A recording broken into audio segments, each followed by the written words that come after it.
This is the Unregistered podcast, and I'm Thaddius Russell.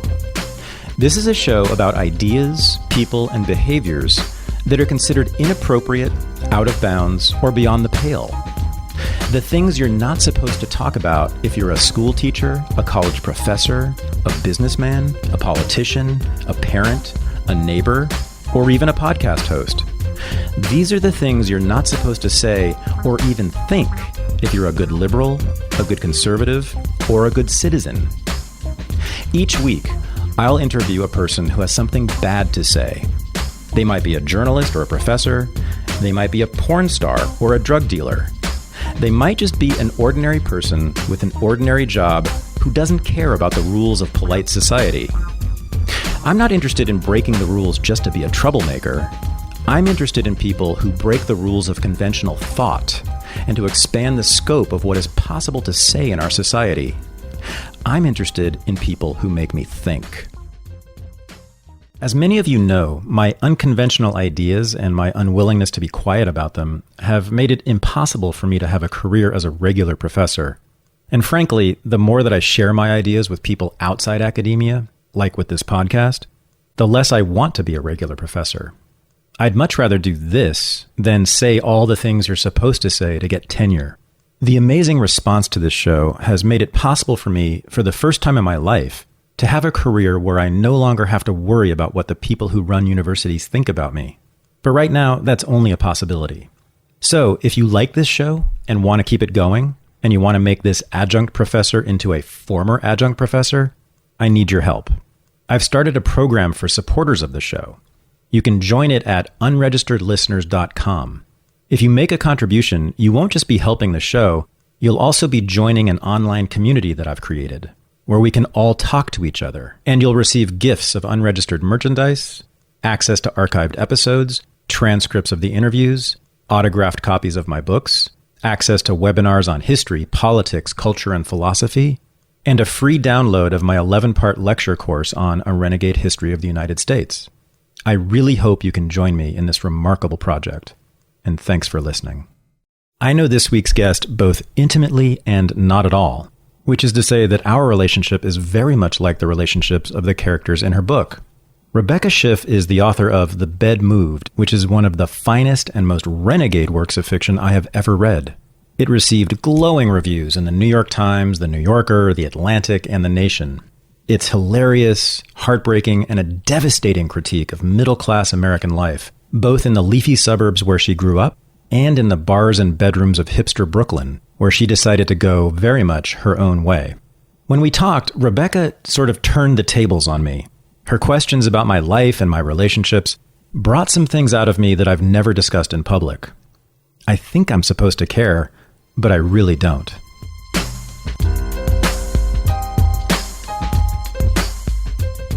Hi, Rebecca. Hi, Thad. This is weird, isn't it? It's funny that we're meeting in real life for the first time on a podcast. I know. It's weird in a lot of ways. So can I just tell the story? Sure, yeah. The various levels of weirdness that we're encountering right now. So you and I have known each other for what, 5 years, 6 years? I don't know when we met online. I can't remember the year. So you were a Facebook friend. Right. And we mostly talked politics. I had assigned your essay on Beyonce to my students because I was teaching composition at Kingsborough, which is a community college in Brooklyn. And I would assign, I think I found out about you because you and Jonathan Collard co-wrote an article about how division in the labor movement is good. And so I started, and I looked up your stuff after that and found the Beyonce article, which I really liked because it was about pop culture, but it was political and they could connect with it because they were, teenagers and so I would assign it, and then I guess I became Facebook friends with you, and I actually thought you were black. was like, and that was proven correct. And it was correct, right? Yeah. And you were black, and then so that was like the prehistory of like how I knew who you were, and I guess I must have friended you because I don't think you knew who I was. Yeah, but. Yeah. So that was an article I wrote many years ago for Slate. I think it was for Slate. Yeah. Or Salon? No, it was for Salon. That's right. It was for Salon, and it was the argument which appears partly in Renegade History, and it's going to appear in a big way in my next book called Blood and Freedom, where I talk about the history of American popular culture and its subversive influences in other countries. So yeah, the argument there was that Beyonce and hip hop generally, and sort of rhythm and blues, black music, was considered by the mullahs in the Middle East to be the major threat to their rule. And yeah, that was a fun article. And I forgot that that's what you liked before the revolution. Before the Arab Spring. And I That's think right. it was sort of like saying like they were like that. It was before the Arab Spring. It was That's right. before the Arab Spring. I was prescient. Yeah, it was very prescient, and it was kind of like this is like a sign that something is happening here, that she's so popular. And there were some other like homegrown R&B artists.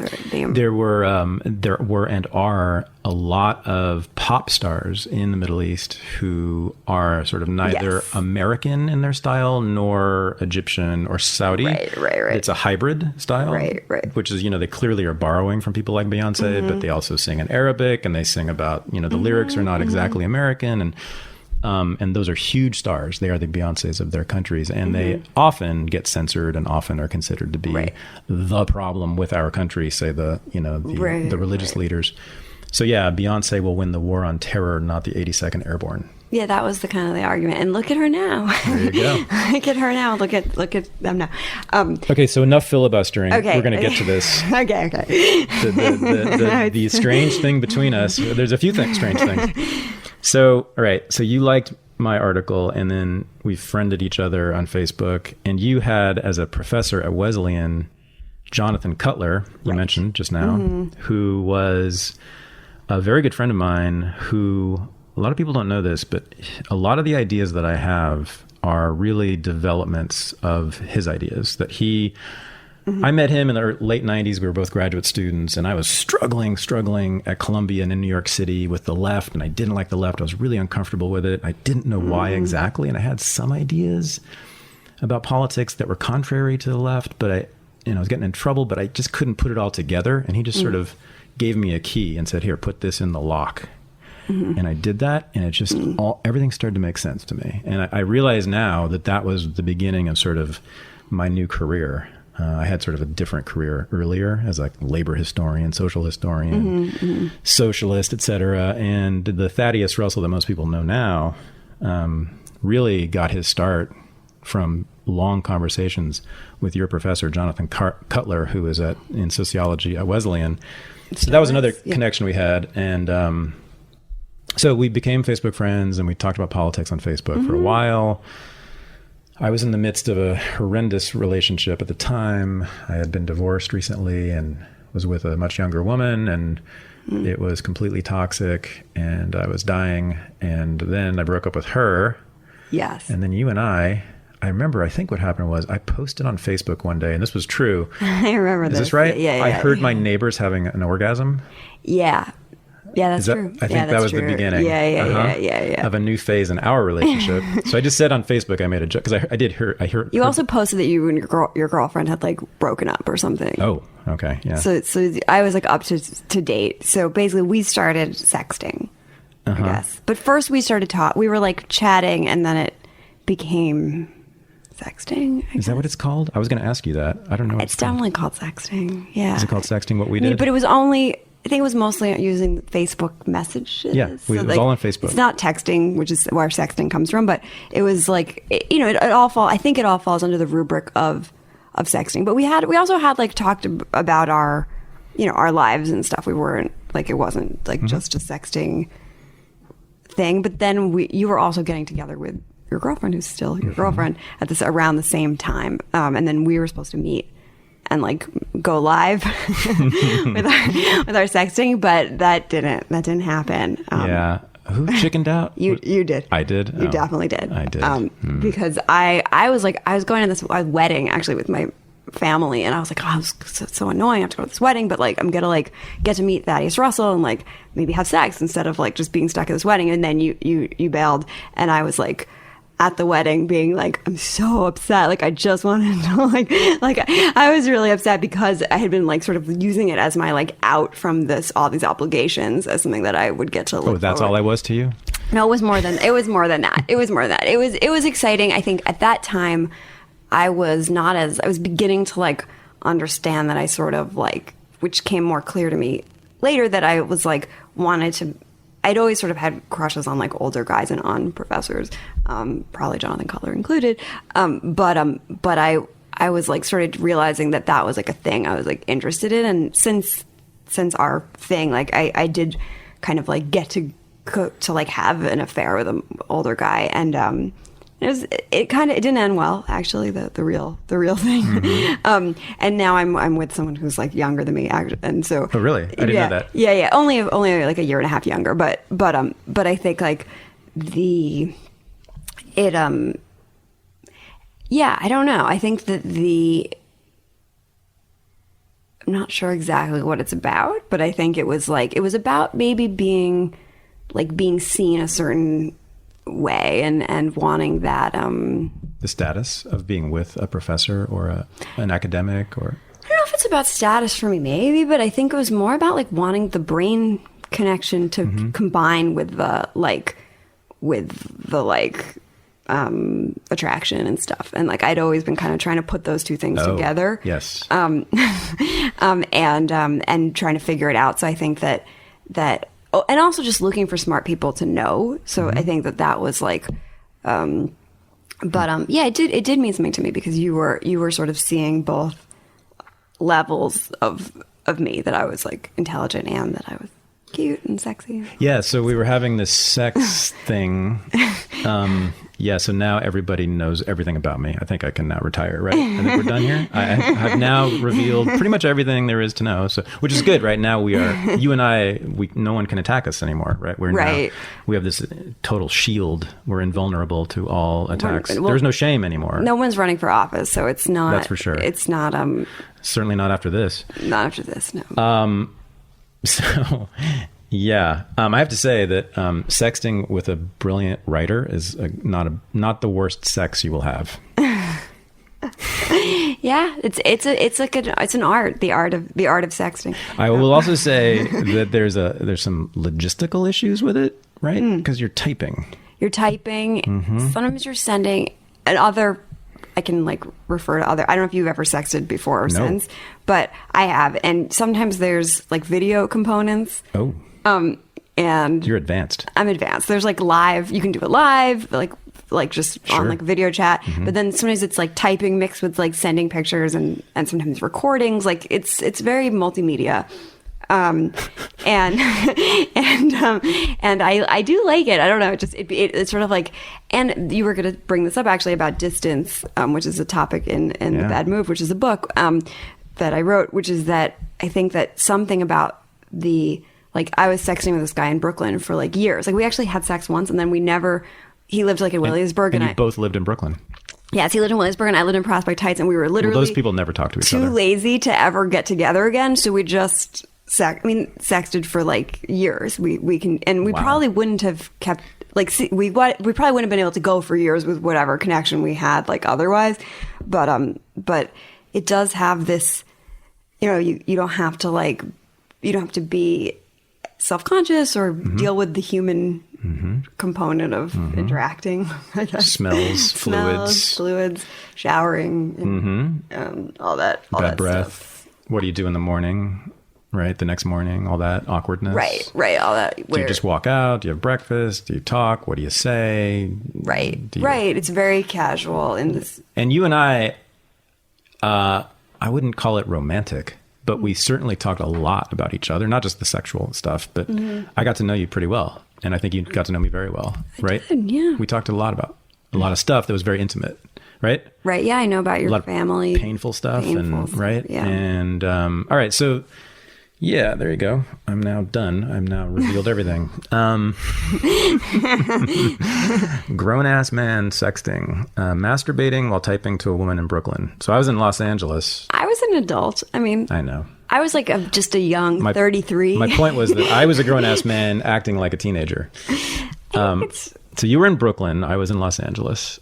I was in this I just left this terrible relationship. I was kind of in between, single this is the thing that's so pathetic about me. Right. You knew this, right? You were single for like a minute. I was single for a minute, and that was the only minute, and still is the only minute in my entire life when I've been single. Right. I've been single for 1 minute. Right. And that was it. That was the minute. I got in there and you sacked it. But you had already like, I think that you were like already like en route to being in your next much more serious and better relationship. Mm-hmm. Yeah. Oh yeah. No, I think, yeah, it was all sort of coterminous. It was all happening at the same time. As I recall, you and I doing our thing, and then this new relationship was happening. So I may have been single for like half a minute, actually. Yeah. Well, anyway, so we had this thing, and then I hurt you because then I had to block you for a while. I know. You couldn't talk to me for about 6 months. Yeah. Right? I was a 6-month hiatus? I was mad and I was hurt. But then I stopped being as mad and as hurt, and we became like Facebook friends again, and actually like returned to like our original state, which was like political friends, kind of like probably one of the more interesting Facebook pages that I know.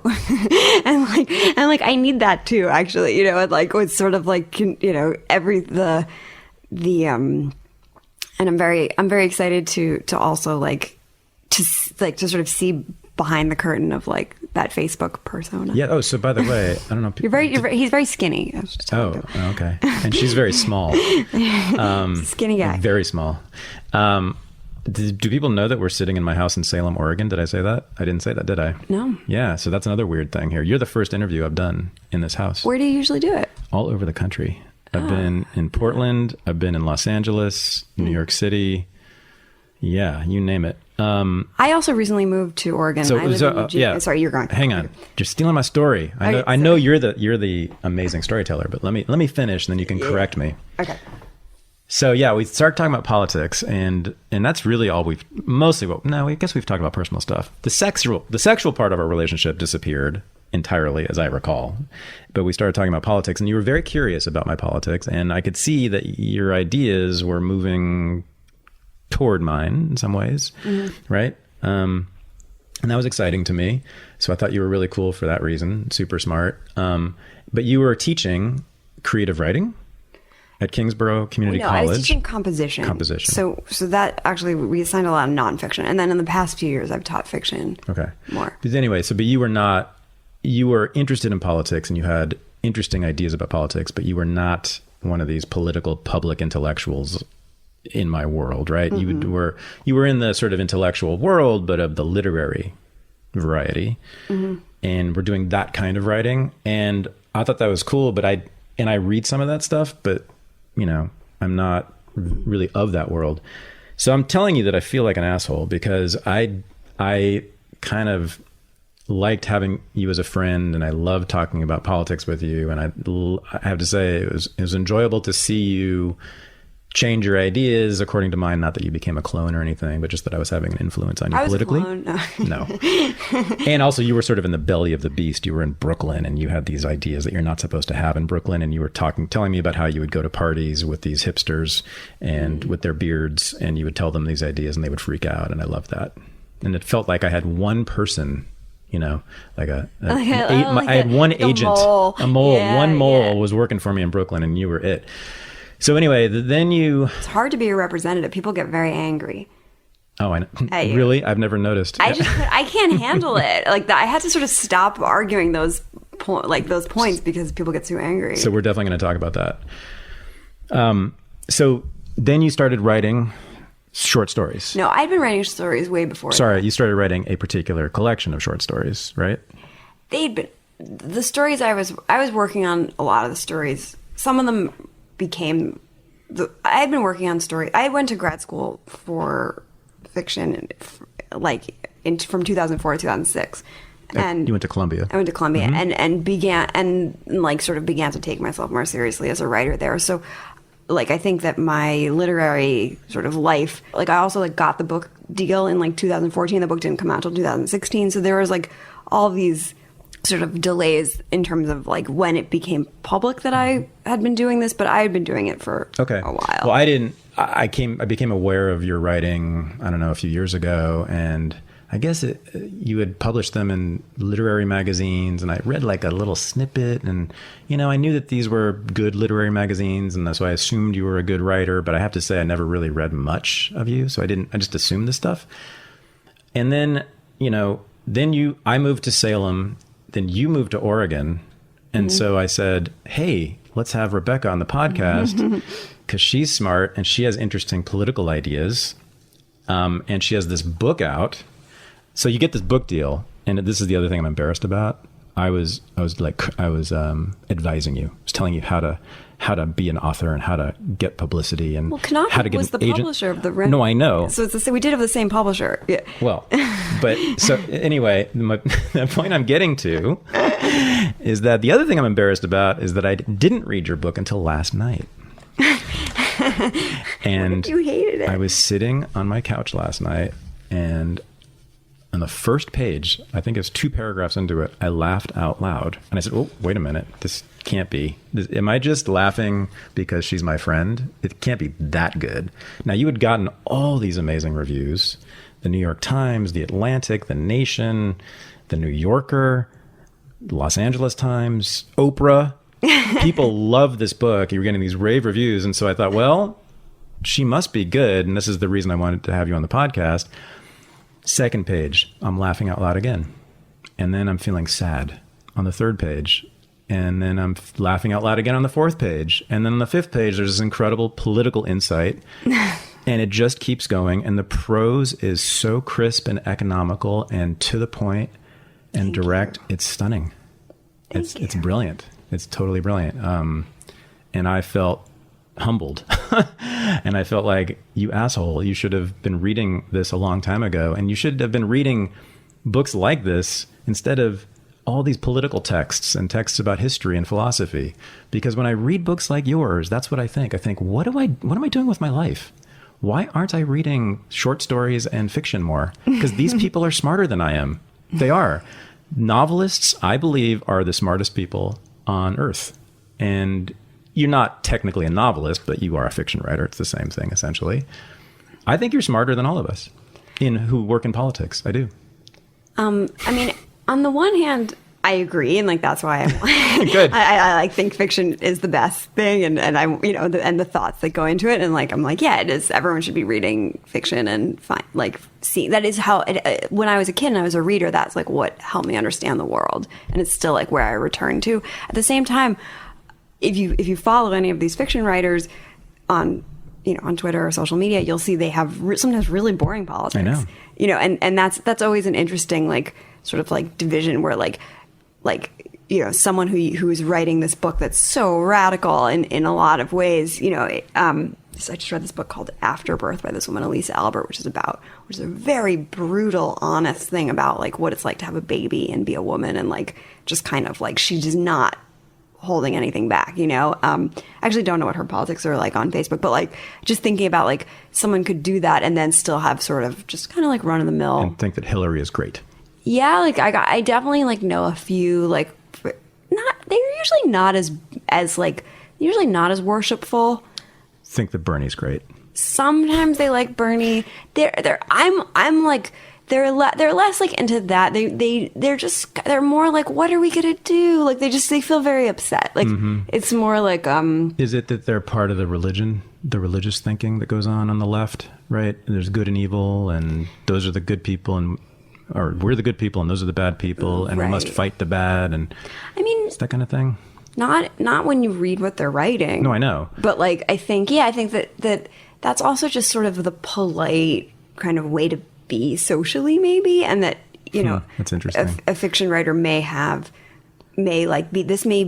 book may be the one place where they can be less polite, and I certainly, I think that because of you and probably Jonathan Cutler, I got like steered in a different direction early on, which I guess is a good thing about Wesleyan. In a way, and so I always had like a little bit of an extra, like I remember they were boycotting sushi in the campus center when I was there because it was like taking jobs away from the people who serve like the food, And I remember I was like I was eating the sushi in the bathroom. I was like, because I was like secretly eating the sushi, and I was like, I don't like this because I can't have something I like. I can't have something I enjoy having. And we're all like punishing ourselves as a political action, or like there was like a hunger strike or something. And I was like, no, I don't think I would do well with that. And so I like this idea that you could have politics that were pleasurable, and that you could still actually be like, or that the politics of pleasure could be a good thing. Right, the politics of pleasure, and that a boycott and withholding something like that from yourself is actually like a politics itself. Whereas the left nowadays is animated almost entirely by a politics of anti-pleasure. Right. Or a politics against pleasure. Right. That there's guilt about pleasure. Right. Fear of pleasure. So the rich are terrible because they have all this pleasure that we don't have and the poor don't have. Right. But they don't want the poor to have the pleasure either, because what they hate popular culture very, very much. They hate what the poor do with their leisure time and how they spend their money. They hate that they go to those stupid movies, and they hate that they spend their money on brand names on their T-shirts, and they hate the TV shows they watch, and they hate a lot of the music they listen to. And so there's a problem with pleasure on the left that you had a problem with, because you liked pleasure, and you liked a lot of kinds of pleasure. And you liked sexual pleasure, and that's the theme of this brilliant book you wrote, or it's one theme, I would say. Have we mentioned that you and I have not met in person until this moment? Did I say that? I don't know yet. I feel like I forgot to say that. Did I say that? I don't think I said that. It's always weird when you've seen someone's like little picture, or even like a video, and then they're like their whole face is animated. So I blew you off. Yeah, in San Francisco, we were going to have that rendezvous, and I didn't blow you off. It was Berkeley. Pleasure problem. Yeah. Well, they like it and they hate it at the same time. Yeah. So anyway, we can edit out the thing about us meeting. So you liked sex. I still do. You still like sex. You like it a lot. You've had a lot of sex with a lot of men. Most of them, I think, have had beards. Is that correct? No, not all of them. It's like 75%? No, bearded? It's not that stereotypical. At least 60. I like beards. My current boyfriend is not bearded. So. Oh. Well, he's not in Brooklyn. He was. That's where we met. That's where I met him. Yeah. Right. Now he moved to Oregon to do this. But yeah, I think the narrator or narrators in the book are I think the LA Times reviewed it with two other books and called it Slut Lit.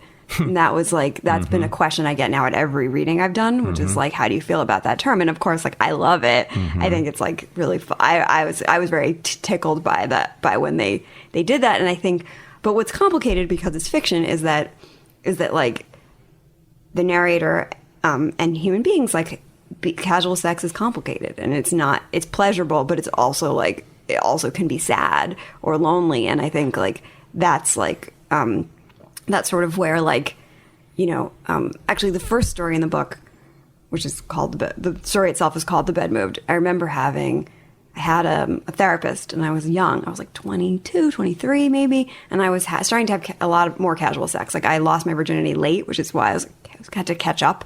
How old were you? I was 21. Right. That is late. Yeah, you were 14 or something? No. I was 19. I was late too. You were late? Oh, yeah. I thought you were early. Mm-mm, I thought you were early. Okay. I was late to everything. I didn't reach puberty till I was 17. Oh, wow. Okay. Yeah, that can be very So we were both late bloomers? Late bloomers, right. So I was catching up, and I was telling the therapist about I don't know, my escapades. And he was this sort of older, Freudian guy. And he was just you're but I guess he was just sort of you're preventing yourself from you're stopping yourself from having a love and a real connection. I was I sort of almost wrote the story later, arguing with him in my mind. Huh. It was valuable, or it was fun. And but of course there's also some truth that isn't my politics, which is go for the pleasure, which some truth is that I remember once being on an OkCupid date, and the guy was sort of bemoaning the fact that he wasn't getting a girlfriend, but then he tried to have sex right away, on the first date. And I was your strategy is interesting, that you're trying to have sex on the first date, but you want a girlfriend. And there's still something where there are couples who have sex on their first date and last forever. Dan Savage and his boyfriend, they start as a one-night stand. They're also gay men, so they might not have as much shame about that. but that there's this idea that if you care, you're going to wait, or at least, I mean, by waiting, I mean like 2 dates instead of 3 days instead of like the first night. So you never had a long-term relationship, is that right? No, that's not true. I had a couple of... well, how long? They were not that long. The longest one... Okay, so when I was 24, I had a relationship that lasted 5 months. And then when I was 34, I had a relationship that lasted a year. Yeah, see, that's not long. Those aren't that long. No. So I had a lot of time also to rack up to get the numbers up. The shortest relationship I've had since I was 19 years old was 6 months, 9 months. But I've had... almost every relationship has been at least 3 years long. Well, you're a serial monogamist. I know. I'm a serial monogamist loser. And it's my one regret, especially about my college years, is that I wasn't promiscuous. I wasn't at all. And I should have been, and I could have been. And it was really a great regret of mine. But you were promiscuous. You were a slut. Yeah. Right? And you remained a slut into your 20s and 30s. Yeah. You're not anymore. Well, now you're reformed. No, I'm in a long-term... Now I'm in my longest relationship, which is like a year and a month or something. You totally sold out. I've sold out. But I'm happier, actually. To be honest, yeah. I don't know what to do, Rebecca. I really don't. Are you not? The relationship thing, we need to talk about this, because I don't get it. It's too hard. I don't understand, but I can't imagine being not in a relationship. But it's ridiculous. So I'm old, I'm 51. I've been in many relationships. I'm a total veteran of this stuff. I've seen enough to know. Yeah. And basically, it's just so hard. I can't believe it. And it's funny. It's like the problems cross class, cross race, cross geography. When I'm hanging out with like MMA fighters at my gym who work at Walmart. Right. And they're talking about their relationships almost in exactly the same way that I talk about mine. And what is that?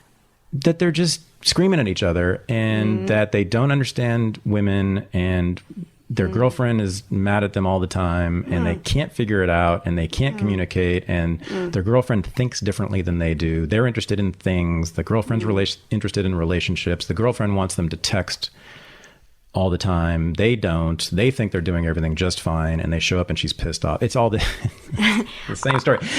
Are you interested in things more than like relating and talking? Gosh, I think for a man, I'm less like that than most. Certainly. That's the kind of what's going on in this podcast. Not just this episode, but the podcast in general. I'm interested in like feelings. And I'm interested in both a lot, I guess. But relationships are still hard.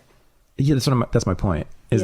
I'm with the greatest woman I've ever met. Yeah. No doubt about it. Like by far. She's like way above everyone else I've known. No offense. But I mean, I didn't really know you until now anyway. But, and it's just so hard. That's what's shocking to me. It's like, if it's this hard with her, how could it ever work with anyone? Right. In the storybook way, in the Hollywood way, in the short story way. Well, not your short stories, but not literary fiction where nothing works and everyone has affairs and is unhappy. Right. I was going to say, so read, especially American fiction. If you know anything about American fiction and the history of it, it is so dark and so cynical. Yeah. And I have to say, your work, I think, is in the top tier of American literature in quality, but it also belongs in that category, in that tradition of, I think, is it fair to call it cynical? Sure. About love and sex and all this? It's very cynical. It's pretty dark. It's pretty dark. I mean, in some ways it's darker than I am in a certain way. Like, I think like it comes from that place of darkness and cynicism and kind of the hopelessness of connecting and the hopelessness of like, the loneliness of just like being human and knowing other humans. And I think in my life, I'm more hopeful about, I think there's ways that relationships and friendships and all that stuff can be very frustrating. But I like, I don't know. I still believe, I guess. Clearly you're trying what we've all been trying. Right. I'm trying it. Right. And you're 38. I'm 38. And this is your longest relationship ever. Yeah, it's kind of like I sort of want to give some like hope to any listeners who are like, who feel like it's never. That was your Oprah moment, by the way, right there. No, because I was so slow, and I was just like, what the hell? Like, people are getting married, they're having babies, they're doing all this stuff, and like, I'm just like still like sucking dick in Brooklyn, you know, like this is so like, and it was kind of like, in some ways I felt like superior, like, look at all of them with their dumb like wedding registries or whatever.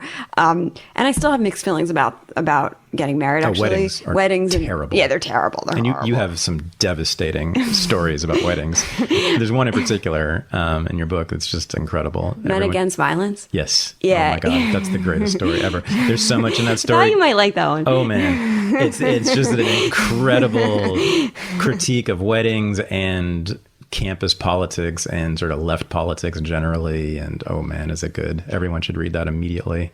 It's called Men Against Violence. It's on and everybody listening, website. Everybody listening probably already has a sense of what it's about. Those guys who form the group at their college, you know, against violence, against women. But they're the meekest people. And right. And then they were the meekest. And then there's the lesbian. Then there's the lesbian who's comes and crashes their meeting and yells at them and makes them feel bad because they're violent, misogynist, patriarchal pieces of shit. And then she ends up beating up her girlfriend. Yeah, in the story, she ends up beating up her girlfriend. Actually, a lesbian who is an alum came up to me at a wedding and was like, "Is that based on me?" And I was like, "No, it's actually based on a different lesbian." the other lesbian. She was like, "I went to their meeting too. I did that too." And I was like, "I had no idea. I had no idea you also did that." And so it was funny. She was like, "I have to know if it's based on me," because I like scolded them for like not including women. And there are all these groups like that. I've also heard of like groups of white people getting together to talk about their racism, which is like a sort of a similar trope as like men talking. And I believe at the time, I believed that the Men Against, in the story, at least the narrator believes the Men Against Violence group is about sort of like kind of anti-porn, but also anti-domestic violence, kind of mixed, sort of like mushing them together. And this everything gets mushed together. That's kind of the argument I think you're making implicitly in that story. Right. It's about violence, right? Right. And you make that amazing, beautiful point at the end of the story. I think it's the same story about violence and the woman who was actually killed at Wesleyan. There was a woman actually killed. By a guy who was stalking her. Yeah. And you have this line at the end. I can't remember it exactly, but it's something about when it's real violence. Do you remember the line? Violence. I know violence has to mean what it says, and it shuts everyone up when it says it.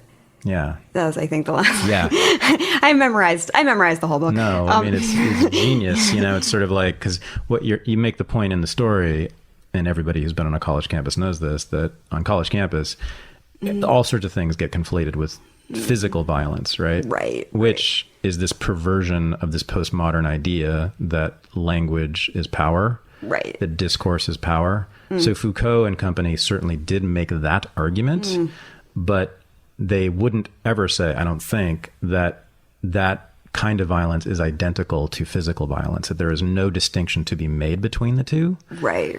And well, that's what goes on college campuses these days. So people say, your words are killing me. Right. You know, your thoughts, your ideas are killing me. And that's the word they use. We are endangered. And they talk about it as if they're in physical danger when there's not been one act of, you know, a real violent hate crime on a college campus in like 30 years. Right. Not one. Well, what was interesting about the girl in the story, that she's murdered, and like almost like the campus, it almost like is almost like making it equal to everything else is pretty like not very, I thought, really like not respectful of her death in a way, or the fact that the guy had lost the guy who killed her had like sort of had gone, you know, and there's the question of like, was he influenced by like, you know, the idea that men can have a right to women's attention, and you know, that question is certainly there, but like he had like lost his marbles and he became homicidal, you know, which sort of reminds me of what happened in Portland like last week, which is like I was homicidal and people miscalculated or misjudged. A homicidal psychotic. Right. He was a homicidal psychotic. Who had some of the things he said overlapped with some white supremacist language, but what people immediately did was, he's just a white supremacist, and that's all this was. That's what this was. This was an act of white supremacy, and that's who this guy is. And if you spend 1 second looking, there's all sorts of videos of him at these marches with Trump people. And the Trump people are like, in the videos, are saying, we're not with this guy. He's crazy. We have nothing to do with this dude. And he's marching around. He's clearly incoherent, and he's babbling. But it has to be about white supremacy. Also, like, people need to identify, like, and this also, I was thinking about New York, like, people, I think, and this is a challenging thing to do, but I think, like, to be able to tell the difference, between homicidal psychosis and other kinds of speech might be a useful tool if you're walking around in the world and, like... I mean, sure... the words do hurt, of course, right? But it's a different kind of hurt. It's a different category of hurt in the world that we live in. Right. I think Foucault and the postmodernists would say that in the world that we live in, right, which is our own constructed world, but that's the one we live in and he lived in. Yeah. Words hurt in a particular way. Right. Axes in the head hurt in a different way. Yeah. And to conflate the two, actually... does damage, or you could say it does violence to the idea of violence. And that was kind of what I read in your story, because you very powerfully end that story with, this is what real violence does. It really shuts up people. It really stops people from talking. It really eliminates them and their words. Right. Like that woman who was actually dead. Right. Yeah. I feel sad about it. Yeah. So you're from, so you were at Wesleyan, which is kind of like the epicenter of a lot of this stuff on college campuses, right? Yeah. And it was like, I mean, I was there from 97 to 2001. And there were like safe spaces and, that was before the big explosion of PC on campuses. I mean, PCU was even before my time. So I guess there were two phases. A lot of people don't know this. I'm old enough to know about the history of this. So the first sort of eruption of PC was in the early 90s, and the date rape hysteria began then. There was a date rape thing then, and then Katie Roiphe wrote her great book debunking that. And then it didn't go away entirely, of course, but in the mid 90s and late 90s, there was much less of this going on campuses. And then there was this explosion in the last 5 years. Right. First with the sexual assault stuff, and then with the race stuff on campuses. And this is kind of like the peak of PCdom on campuses right now. Right. It's not. It was but there was a lull when you were the lull. But Wesleyan was keeping the flame alive. like the lull was it was like we're gonna let this just keep it the eternal flame. Like we're gonna keep it lit during this lull, because I was definitely there God bless them. God bless them. And I went to not 4 but 5 Take Back the Night marches, because I went to one as a pre-frosh too. Oh, that was my visit to the campus. And I went to 4 Take Back the Night marches before I ever had sex at all. Wow. So I lost my virginity post Take Back the Night, and I was super confused, because I was hooking up with people, and I was like I've never been raped or assaulted. This is really, I felt kind of guilty. I was walking around chanting, and then also thinking about pleasure and how much consensual sex is happening on this campus. Not enough was also a complaint going around at the same time, that there wasn't enough consensual sex happening, and people were sexually frustrated. Or that there was non-consensual sex happening, or that just wasn't enough sex happening. There wasn't enough sex was a complaint. Right. And part of the reason there wasn't enough sex was, I think, because a lot of the straight men, at least, were very shy, and were afraid a little bit. Not just politically afraid, but actually afraid of women and to touch them and stuff. And then they're really? Actually afraid to make a move or do anything. It was unlike other sort of more what I think of as more regular college campuses in that way. But it was where there probably, I don't know what the statistics are, but I'm guessing there's more date rape on a campus that has more sex, just because you know. I mean, of course, it all depends on how you define date rape, acquaintance rape, sure. Right, acquaintance rape, or what's going on. What you're saying is there wasn't not only there was no or little acquaintance rape at Wesleyan when you were there, but there was just no sex going on at Wesleyan, or very little. Right. I mean, there was some acquaintance rape and some sex. Like, it was a place that things happened at. But I think that the proportion, it was a disproportionate, at the time, I felt that it was a disproportionate focus on the non-consensual sex that was happening. So that was late 90s. I was in college in the mid and late 80s at Antioch in Ohio. And my God, everybody was fucking at Antioch. There was just sex all over the place all the time. Yeah. I mean, pretty much everyone hooked up at Antioch. Except you. No, I was hooking up, but just with the same person with the same over person. and over again. So I mean, it was lots of sex. I was having lots of sex, but it was the same person. Well, that's the thing also about being in a relationship, is you actually wind up having more sex in a certain way. And better sex. Than if you're hooking up with a lot of different people who are just where you're starting over every time. Yeah, this is generally true. Yes, I think. But not for some people, maybe not. Like maybe some people, the variety is the excitement and the newness. But when I hear that people in college are not having sex, I mean, I just think that's one of the greatest tragedies of all time. When I ask my students, I don't know if you know what's going on now on college campuses, in addition to the PC stuff, I would say an even worse thing that's happening is that there's no more fun on college campuses because there's all these very strict regulations. There's no drinking at all allowed. They don't allow any alcohol on the campus. There are no parties on the campus anymore because of liability. I should look at U of Oregon. I see them buying beer all the time. They take it off campus. Oh, okay. They go to houses off campus, or they go to apartments off campus. There's nothing going on campus. Whereas in my college, and I think at other colleges, we were partying on campus in our dorm rooms with beer, with whiskey, with weed, with whatever, naked, having sex, doing the whole thing. It was amazing. It was the greatest thing ever.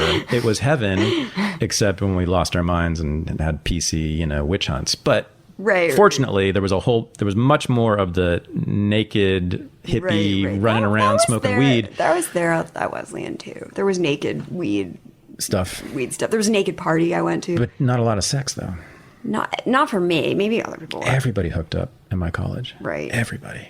There was I remember actually this was a big moment for me where I wrote this is like when I was like a freshman, I wrote an anti-porn op-ed. Oh, good. And then when I was me personally, and then when I was like a junior, I wrote. Is that still available online? Can we find it? I used to actually have to tell people like my views have changed, even though you can find that online, but you can't find it anymore. It was in the. What was your argument against porn? It was super boring. It was like a very second wave, like sort of just like it was like.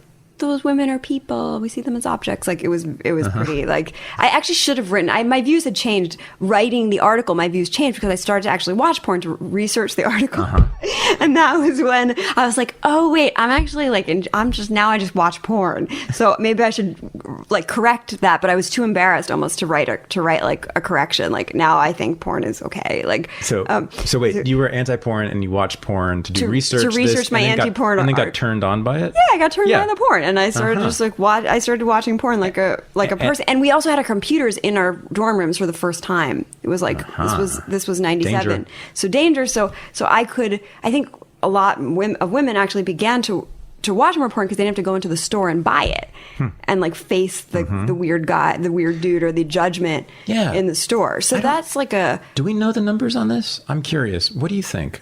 What percentage of women consume porn? There must be numbers somewhere. I have no idea what the numbers are. Pornhub Analytics, I'm sure, has a page on this. I mean... An amazing site, by the way. Have you ever gone to Pornhub Analytics?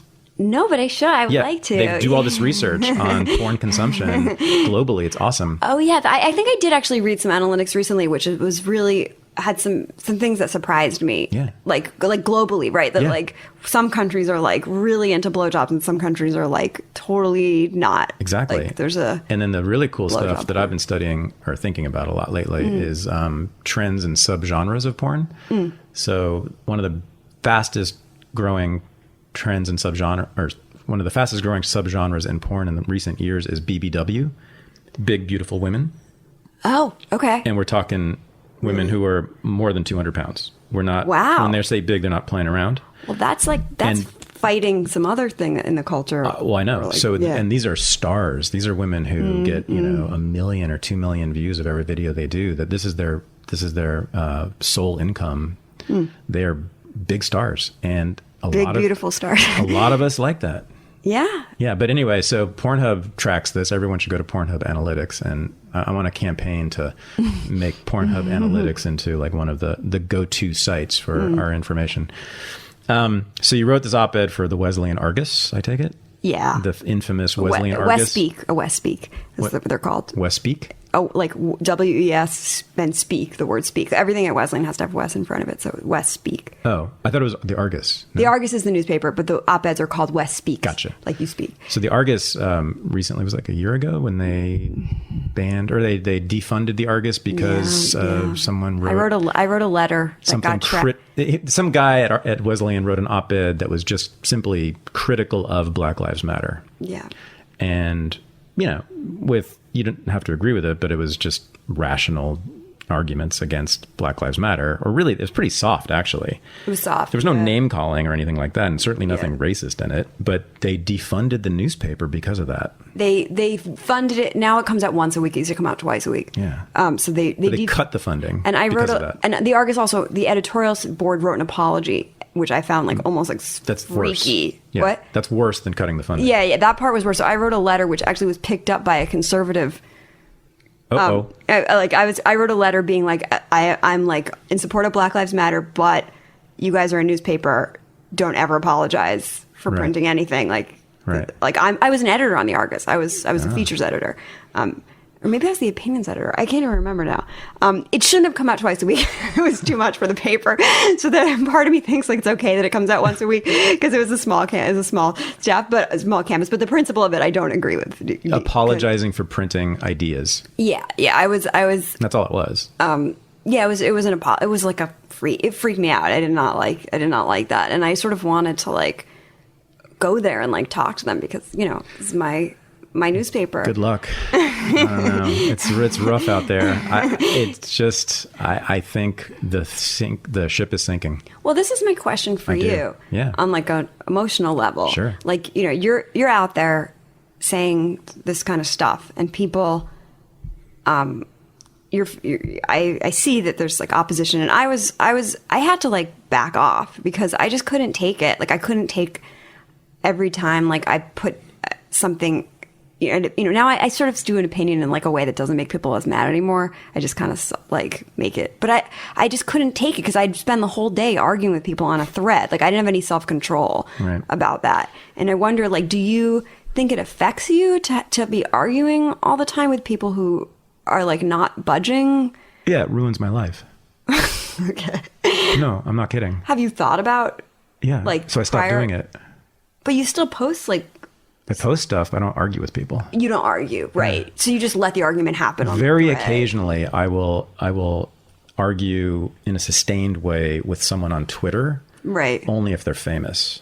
So that's just to boost your to take them down. So I've done that with David Simon, the creator of The Wire. I know about twice, that. Yeah, and I made him block me because I destroyed him. That's an example, right, of where the art has a different message than the person. Like the show The Wire, I think. Well, yes. In a certain way, with some exceptions. So David Simon is all about Franklin Roosevelt and bringing the New Deal back. He loves the New Deal and thinks we need a New Deal. Right. And he thinks that's just awesome what the New Deal was. And so government programs for this, that, and the other thing. Not knowing really anything clearly about the history of the New Deal. The show is so cynical about government. Of course. Right. So he doesn't see his own contradictions. This is correct. I agree with you. The Wire is certainly, if you watch The Wire, you don't come away with it thinking, gosh, we need more government. Right. And like, Carcetti is like fake, Yeah, you see corrupt politicians, you see corrupt cops, you see police violence, you see stupid incarceration, you see the drug war, which he's sort of good on the drug war, although he thinks he's so goddamn dumb. And I hope he's listening. He thinks, this was one of the arguments we had, and he insisted on this. He thinks the drug war and mass incarceration is driven entirely by the private prisons, by the profit motive. And I pointed out that right now, 6% of prisoners in the United States are in private prisons, and that the prison guard lobbies are about 100 times bigger than the private prison lobbies. Right. It didn't matter. He just kept going. And finally, I'd come up with evidence, statistic, right in response to him. He would just start yelling at me on Twitter. You can actually yell on Twitter. all caps, and then he starts calling me names and ad hominem. Private prison, because I also know like people who are like anti-prison, who are almost, I think that's a fear, is to be anti-prison, just anti-prison. So so it becomes like anti-private prison, which is... They're not anti-prison, they're anti-private. They're anti-profit. Right. Well, right, they're anti... That's what bugs them. So it becomes anti-profit when really it should just... What's wrong with being anti-prison? Like that feels like... What I think that whole thing is, because that's much to the left, it's not just David Simon. They think that private prisons are the real problem in driving this whole thing. What it reveals is that they don't actually care that much about incarceration. What they really care about is people making money. They really hate when people make money. Right. They really hate profit. And that's what drives them crazy. Because it's utterly irrational. So if you look at Mother Jones's top 10 list every year, they come up with a list of the worst prisons in the United States. Yeah. They've done this for about 5 years running. Every year, almost every prison on that list is a public government-run prison. Right. Think about it. Angola in Louisiana, Attica in New York, San Quentin in California, Supermax in California, in Colorado, Pelican Bay in California. These are like the worst dungeons ever invented by human beings. Every single one of those run entirely by the state.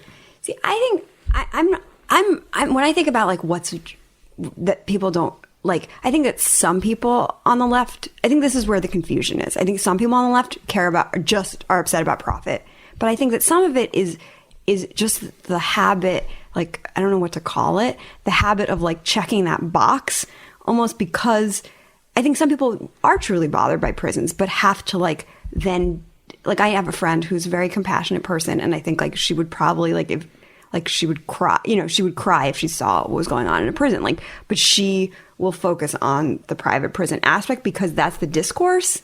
So she's not exactly running the discourse, but she's like, when she goes into the discourse, that's the language, or that's the thing that's there. That's what's available. That's what's available. So I think that like some people, and I think this drives me crazy. I think that some people have a more vested interest in keeping the discourse there because they actually want government to be bigger, or have more power. Yeah, they want prisons. They want prisons. They want prisons to put all the people who don't pay their taxes in. Right. And some people who aren't thinking as no one thinks about that. What are you going to, they're all for taxes and government programs. Well, what if you don't want to pay your taxes? Right. What if you don't want to join this government program? Oh, by the way, they're also many of them are for the draft, right? Because that is actually a democratic system. Well, that's a fascinating thing. So if you don't want to go and if you don't want to be drafted, you're going to go to prison. Well, so the left needs prisons, always has. Fair enough. But I think that what I'm saying is that the left, that there's like, I think that more people who might be open to your argument. I mean, more people on the left who might be open to your argument because they're not as invested in. They might just be picking up this discourse, but not be as invested in maintaining it. And you find out the difference when you present like an idea. Yeah. Well, the problem to me with the left, maybe the central problem these days, it hasn't always had this problem. Right. Is that there is no analysis of the state anymore. There's no understanding of the state. There's hardly any leftists anymore who have a real analysis of the state, or an understanding that it is the monopoly on violence. This is Max Weber's old formulation from the early 20th century that we all used to know about, and we used to teach this in colleges, and that's what it still is. The state is the legitimate the monopoly on legitimate violence, right? The state can use violence whenever it wants. Mm-hmm. We can't unless we're licensed by the state, allowed by the state to use violence. So it can kill us. We can't kill people unless we are allowed by the state to do that. Mm-hmm. So they also don't acknowledge, I think it's just sort of a willful ignorance, that every single law is backed up by that threat, by the threat of that violence. Right. Otherwise, it's meaningless as a law. So every tax, everything, every parking ticket, if you don't pay your parking ticket, you get fined. If you don't pay the fine, you get a notice, and then you get 10 notices, and then they come and arrest you. There was something interesting when the travel ban was going on, where they were like some of the ICE guys in the airports, or I don't know what they're called, were like not listening to the judge, right? They were like, I answer to Donald Trump. And then during the first visa ban. During the first visa ban. Mm-hmm. And then someone was like, I think it was Glenn Greenwald was like, send in the marshals. But then they were like, we're not going to listen to the marshals either. And I was like, fuck, wait.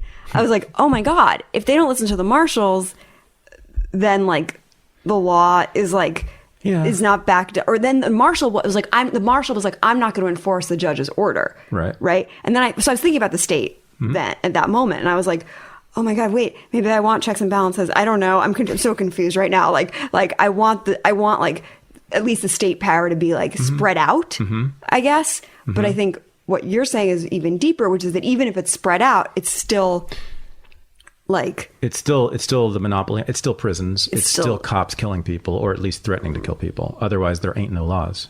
The laws are meaningless. Right. Unless you actually put people in prison. Right.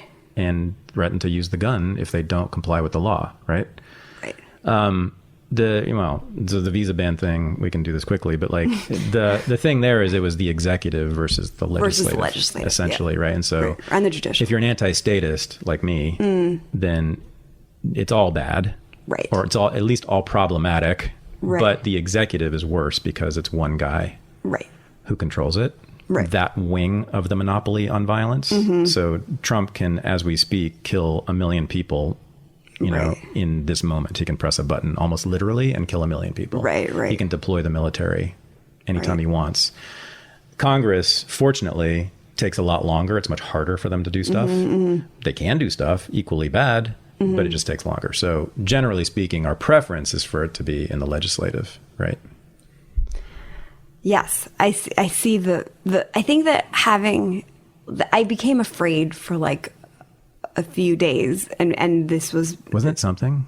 There was such hysteria. Yeah, people were really freaking out. I was one of them. I was freaking out. I was susceptible. Yeah, I was like. I mean, even I was for about a minute and a half. And then you stopped. Nervous? No. Then I did some research, and actually read, because foreign policy was the whole thing for me. I knew he wasn't going to get anything accomplished in domestic policy. Right.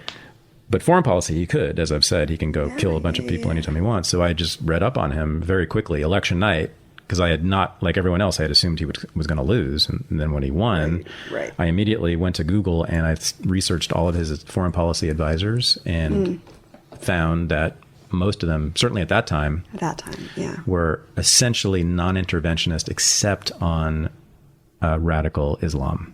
So they were going to go hard in the Middle East and kill ISIS, stupid, which would just bring more blowback and terrible. But otherwise, they were for pulling out of NATO. They were for no regime change. They were for no global policeman, which was this overturning of 100 years of globalism, which the Democrats invented, and it's really been their thing, but the Republicans bought into it as well. So that I said to everybody on social media, and you probably saw this, and I wrote an article about it and I did some interviews about it, these guys suck. Generally, in most ways. And on the Middle East, they're going to be terrible. They're going to kill a bunch of people. But they're saying for the first time... I read the article. Yeah, that the United States doesn't and shouldn't be the global policeman. And what about now? What happened? Then the generals took over. Kicked out. So Bannon got demoted, Miller got demoted, and McMaster and that was a case. Jim Mattis have taken over. That's a case where like everyone was focusing on how bad Bannon was, and I was like, oh no, you guys...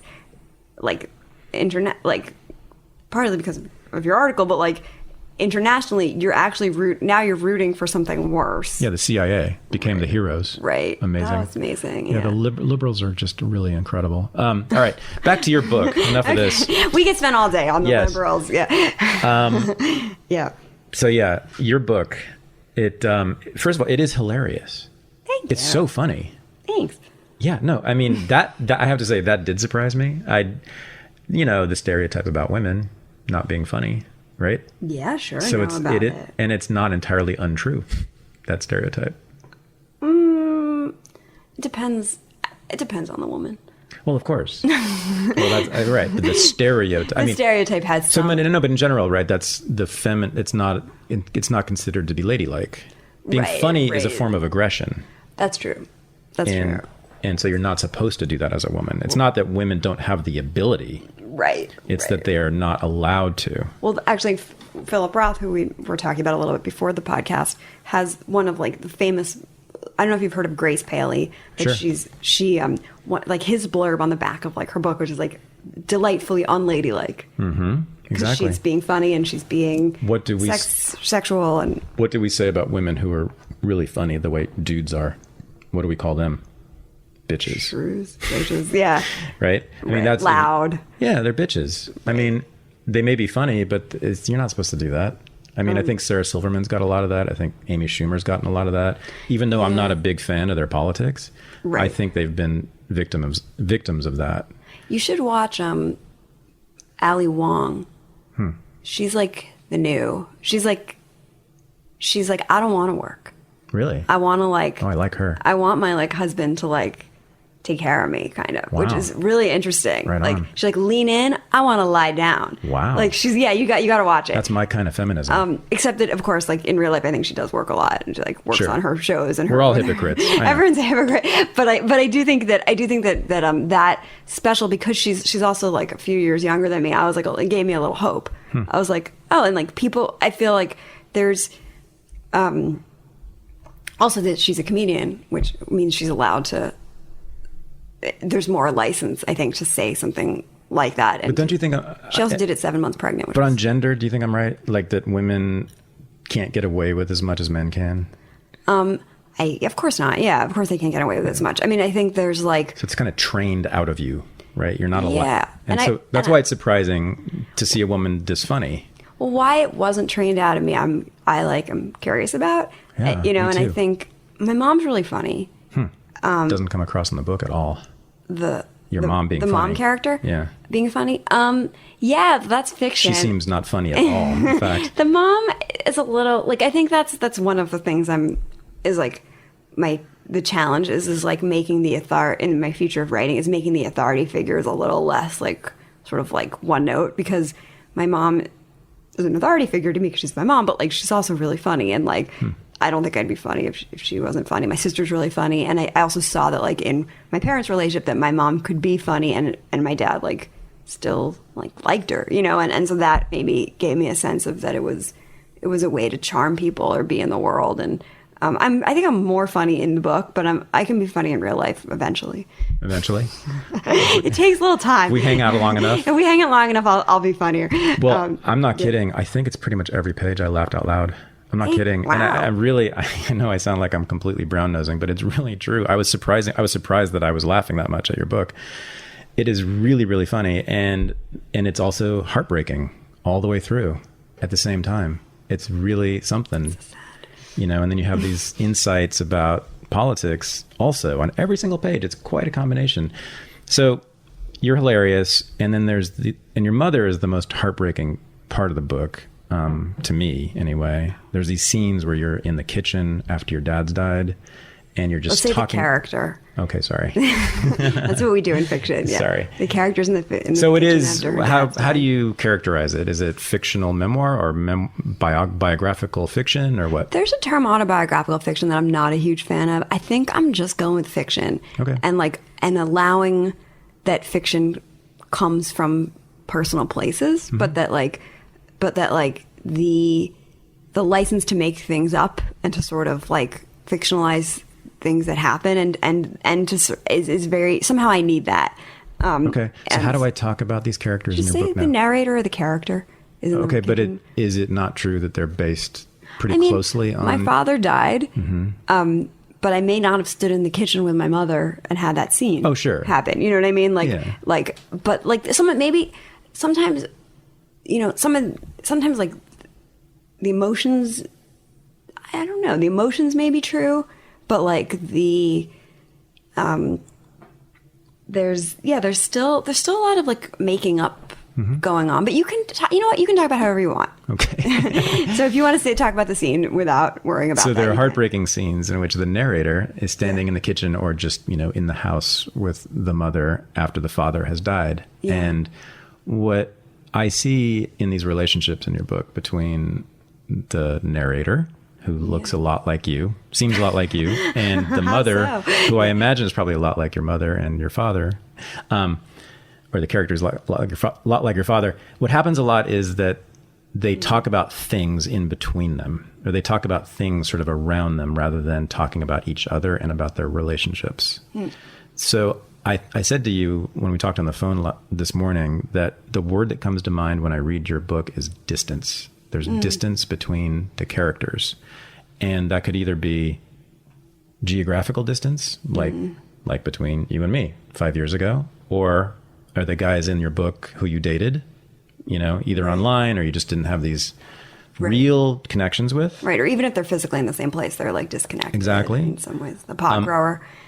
It seems like with the mother and father characters and the narrator character that there's lots of talk about stuff and things, and they're always busy doing things. They're always figuring out how to get a water filter for the sink, or how to work the word processor on the computer, or driving here and doing this errand, and they're not really engaging with each other. Does that sound right to you? I think with fiction, I think if you have a scene where they're just like, I am so sad Dad died. I too am sad, which may be a scene that actually like takes place between me and my real mother, we're like, I'm sad, I miss Daddy, me too. Like, it doesn't make the fiction as interesting as the moments where it's there, but other things have to keep happening, where like you're at a funeral for your own parent, but you're like, it's not really for you in a certain way, because like I'm more interested in those moments of alienation and of distance. Like I think that they're like, they can be more painful or more funny. And so that's why I'm writing about them. But I think that, and of course, like there was loneliness, I think, in grieving is lonely. Like I think even if because everyone grieves differently and everyone is grieving when you lose a family member, everyone is grieving a different person to them, So I think that was something that like, I don't know if you've had like, a death, but like there's a way that, the person themselves is like just a stand-in for all these other things that are lost when. So the death of your father is the theme throughout the short stories, right? It's not in every one of them. At some point I like realized I was putting it like in too many stories. I was like, this story doesn't need a dad death. Like I'm gonna like, and then they start being kind of more like just about like relationships, and there's not always a dead dad. At some point I tried to make there be like a dead brother just for like variety, but it wasn't really working. So I just kept it like, it's in a lot of them. It's in a lot of them. Yeah. And it's a major theme. Yes. Oh yes. It's a big theme in the book, and the loss of my father was a big deal to me. So I think like that writing was a way to like deal with it and process it. And now that it's further in the distance, I'm also sort of like, that became like a challenge. Like, what am I going to write about now? Like that, like sort of like what else is there kind of, and it turns out there's plenty of pain in regular life too. Indeed. And plenty of funny pain, like in dating and in, and also this stuff, because my dad died when I was about 21, actually died. This is back to the virginity loss, like died like maybe 3 months before I lost my virginity.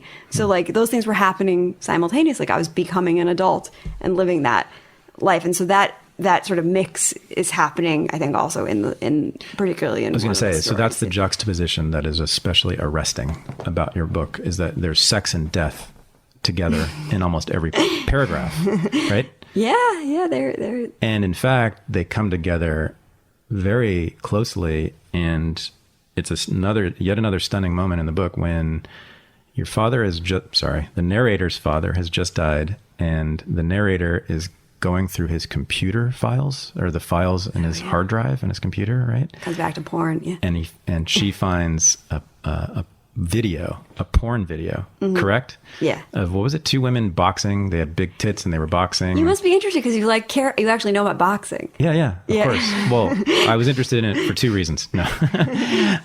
They have big tits. Yeah, it's important. Or 4 reasons in boxing. Anyway, so that's something, right? Reading it's unsettling in the best way, because of course the dead are supposed to be held with this reverence and they're supposed to be pure. In fact, I think you say that in the story. And here you are, and you have this amazing line about in that moment you wanted to go into the darkness that your dad was in. something about the darkness that he was in, that you imagined he was in when he was searching out this porn, and you were trying to rationalize why he would look at porn when he was dying. He was dying of cancer at the time. Yeah. So why would he look at porn when he's dying of cancer? And you're trying to, the narrator is trying to rationalize this. Well, maybe he wanted to feel alive, or, he wanted to feel something as he was on his way out. And it's just a stunning thing. I mean, to your courage in doing that, in talking about someone who might be your father, who's dying of cancer, and him watching porn, right? You're not supposed to say that, Rebecca. You're not supposed to do that. Dads don't watch porn. Dead dads especially don't watch porn. Yeah. Porn. Well, I know, but on the other hand, like if you find your live dad's porn, you can't write about it. I guess that would be even worse, maybe. In a certain way. I mean, I think like parents, yeah, parents can't be sexual. Right. Parents can't be sexual. Or if they are, they're supposed to like hide it from you. And then if they're dead, they can't hide it. They can't, or they might not have the technical wherewithal to cover their tracks. But you had the temerity to not only go searching and open that file and watch it to find out that it was porn. Then you wrote about it and published it with Alfred A. Knopf. Well, what kind of a person would do that? I'm a courageous person. I have a little chutzpah. That's why you're here. I think that on the one hand, I think like it was probably like, I think it was one of the first stories that I've written stories before that, but I think it was one of the first stories where I was brave enough to do something like that, and I really liked that feeling because I knew that it made the story better. Like, and I was like, oh, this is making it so much better to be braver, and I think that, it makes politics better to be braver. It makes everything better, so it definitely makes fiction better, like, to take risks, whatever they are for that particular writer. And for me, it was a risky thing to feel or think about, but I'd rather go there and I'd rather go there than not go there, because I think it's more true. And it's funny because then later in the collection, there's a story where the narrator and her friend are considering making porn themselves. Like they're like, should we be in it? And they're having all these class sort of issues where they're like, we're nice girls from the suburbs. Like, how are we can't just be in this guy's porno, like they're like, and they also, and they're kind of like also slumming it a little bit with this kind of like, I don't know. It's like hipster porn. It's like hipster. Well, it's like the guys are actually kind of like a hippie dirtbag, is like the climbers call themselves that. Yep. Right. Dirtbag. And he's a dirtbag. And like one of the girls sort of wants to be a dirtbag, but they're from this like nice town.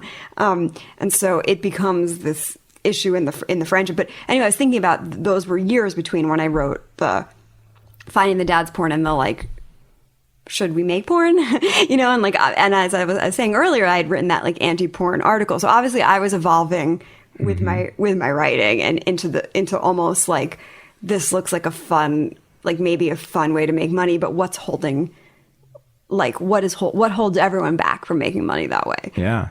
Well, here's the thing about your dad. He was a human being. Right. Right? Sure. And human beings watch porn. Well, I know that now. In fact, human beings, we know this, human beings watch a lot of porn. More than anything else they do, basically. Pretty much. Yeah. We know this for sure. We have the numbers. No, it's true. I mean, the porn industry is just massive. Yeah. So, I mean, that's what you were doing, I think. Well, I think you were humanizing him. I don't like that word, but you were, right? I mean, I think that was sort of the funny part. Dead people are human beings too, or at least they were, and they are complicated people. That's the thing. They're not just these martyrs or saints. Right. They're not martyrs or saints, and to make them into that is also like taking something away from them. Exactly. Which is their humanity and their complicatedness, and kind of to like give it back in a way to a dead person. In some ways, like when I'm like being proud of myself instead of feeling guilty about about like exposing everyone's secrets. When I feel the opposite is like actually like this was like to honor my dad in a way. Exactly. I agree with that. You honored your father in that way. You did something even bigger and better, I think, which is that you attacked sexual shame. because that's the whole issue, right? Is that we are ashamed of sex. And that's why porn, we hide from our daughters and we hide from the world. And if the daughter finds our porn, it's one of the worst things that could happen to us, right? And so you, by doing this, by just exposing it, by just showing it in this sort of almost matter-of-fact way and talking about it in a matter-of-fact way, you are serving to reduce the shame. You're bringing it into the light. Right. And so the shame attached to porn is, of course, anti-sex. It imprisons us, that shame. That is the basis of the repression.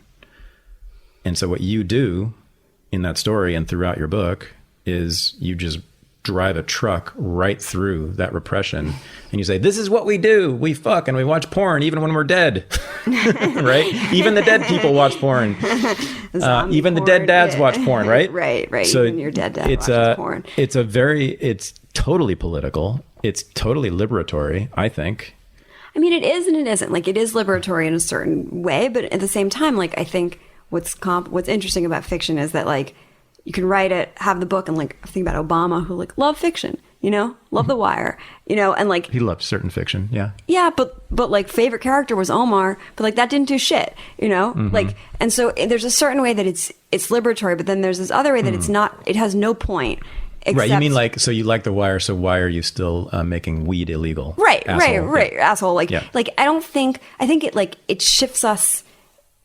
It shifts us if fiction can, like, I think it makes us see the levels of being a person in a way that's, like, more complex, but also, like, it doesn't necessarily liberate us, or, like, that's not what it's not its goal. Like, it can, I think. I mean, like The Sopranos is why I decided to go see a therapist for the first time, because I thought Dr. Melfi was, like, kind of hot. Like, I was like, oh, that looks fun. She was. Yeah, she was. She was really hot. She was like the original MILF, I think. Yeah, Lorraine Bracco, you know, and, like, and she's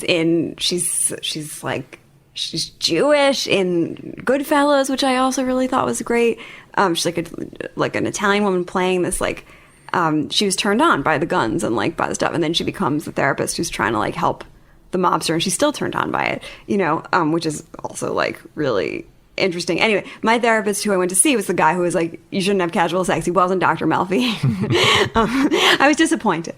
Well, he's a Freudian, so he knows all about repression. Right. And he was practicing it. How do you feel about, like, what, like, psychoanalysis, like, supposedly it's about, like, taking the repression, which is preventing us from being functional, and, like, almost, like, airing out, you know, you want to fuck your mom in order so you can like, you're not, like, don't have headaches or something that prevent you from going to work and, like, being a functional human being. So it's sort of like digging it, but then you're still. Yeah. So I did 10 years of psychoanalytic psychotherapy in New York City, spent about $45,000 on it. Oh my God. Was in it for between 1 and 3 days a week for those 10 years. I learned a lot about myself and didn't feel any better. Right. At all. Ever. Yeah, I've heard that. Yeah. I had one symptom go away, probably because of it. I had panic attacks, and that's what sent me into therapy. And those went away. But all my other misery remained intact after those 10 years and all that money. And I'm a little pissed off about it, frankly. Right. Because in all those 10 years and all those hundreds or thousands of hours of that therapy, not once did a therapist say to me, you know, there's this other thing called behavioral therapy. Right. There are these tools. They're not fancy theory. They're not, you know, you don't have to have read Lacan. They're tools. They're actually really simple. And they do look down on them. But anyway, there's these tools that you can use that actually we know have made people feel better and behave in ways that help them. Right. Or change behavior that is hurting them. And finally, 4 years ago, I did dialectical behavioral therapy. In fact, I want to do at least one episode on this very topic. Yeah. And that's all it was. It was a class, actually. There was some individual. You didn't see like a behavior. There was also individual therapy with it, but the heart of it was really the class, and it was just the class, and it met for 6 or 9 months. Yeah. Once a week, and the teacher just gave us these tools. When this happens, do this. When this happens, think that. When this happens, do the other thing. And I am far from perfect, but let me tell you, it changed me. Right. And I am happier and better off. And it saved my relationship. And it worked. It worked. Yeah. And if I did it more, it would work even more. The only reason I'm not happier is that I haven't worked at it enough. Right. But it's DBT.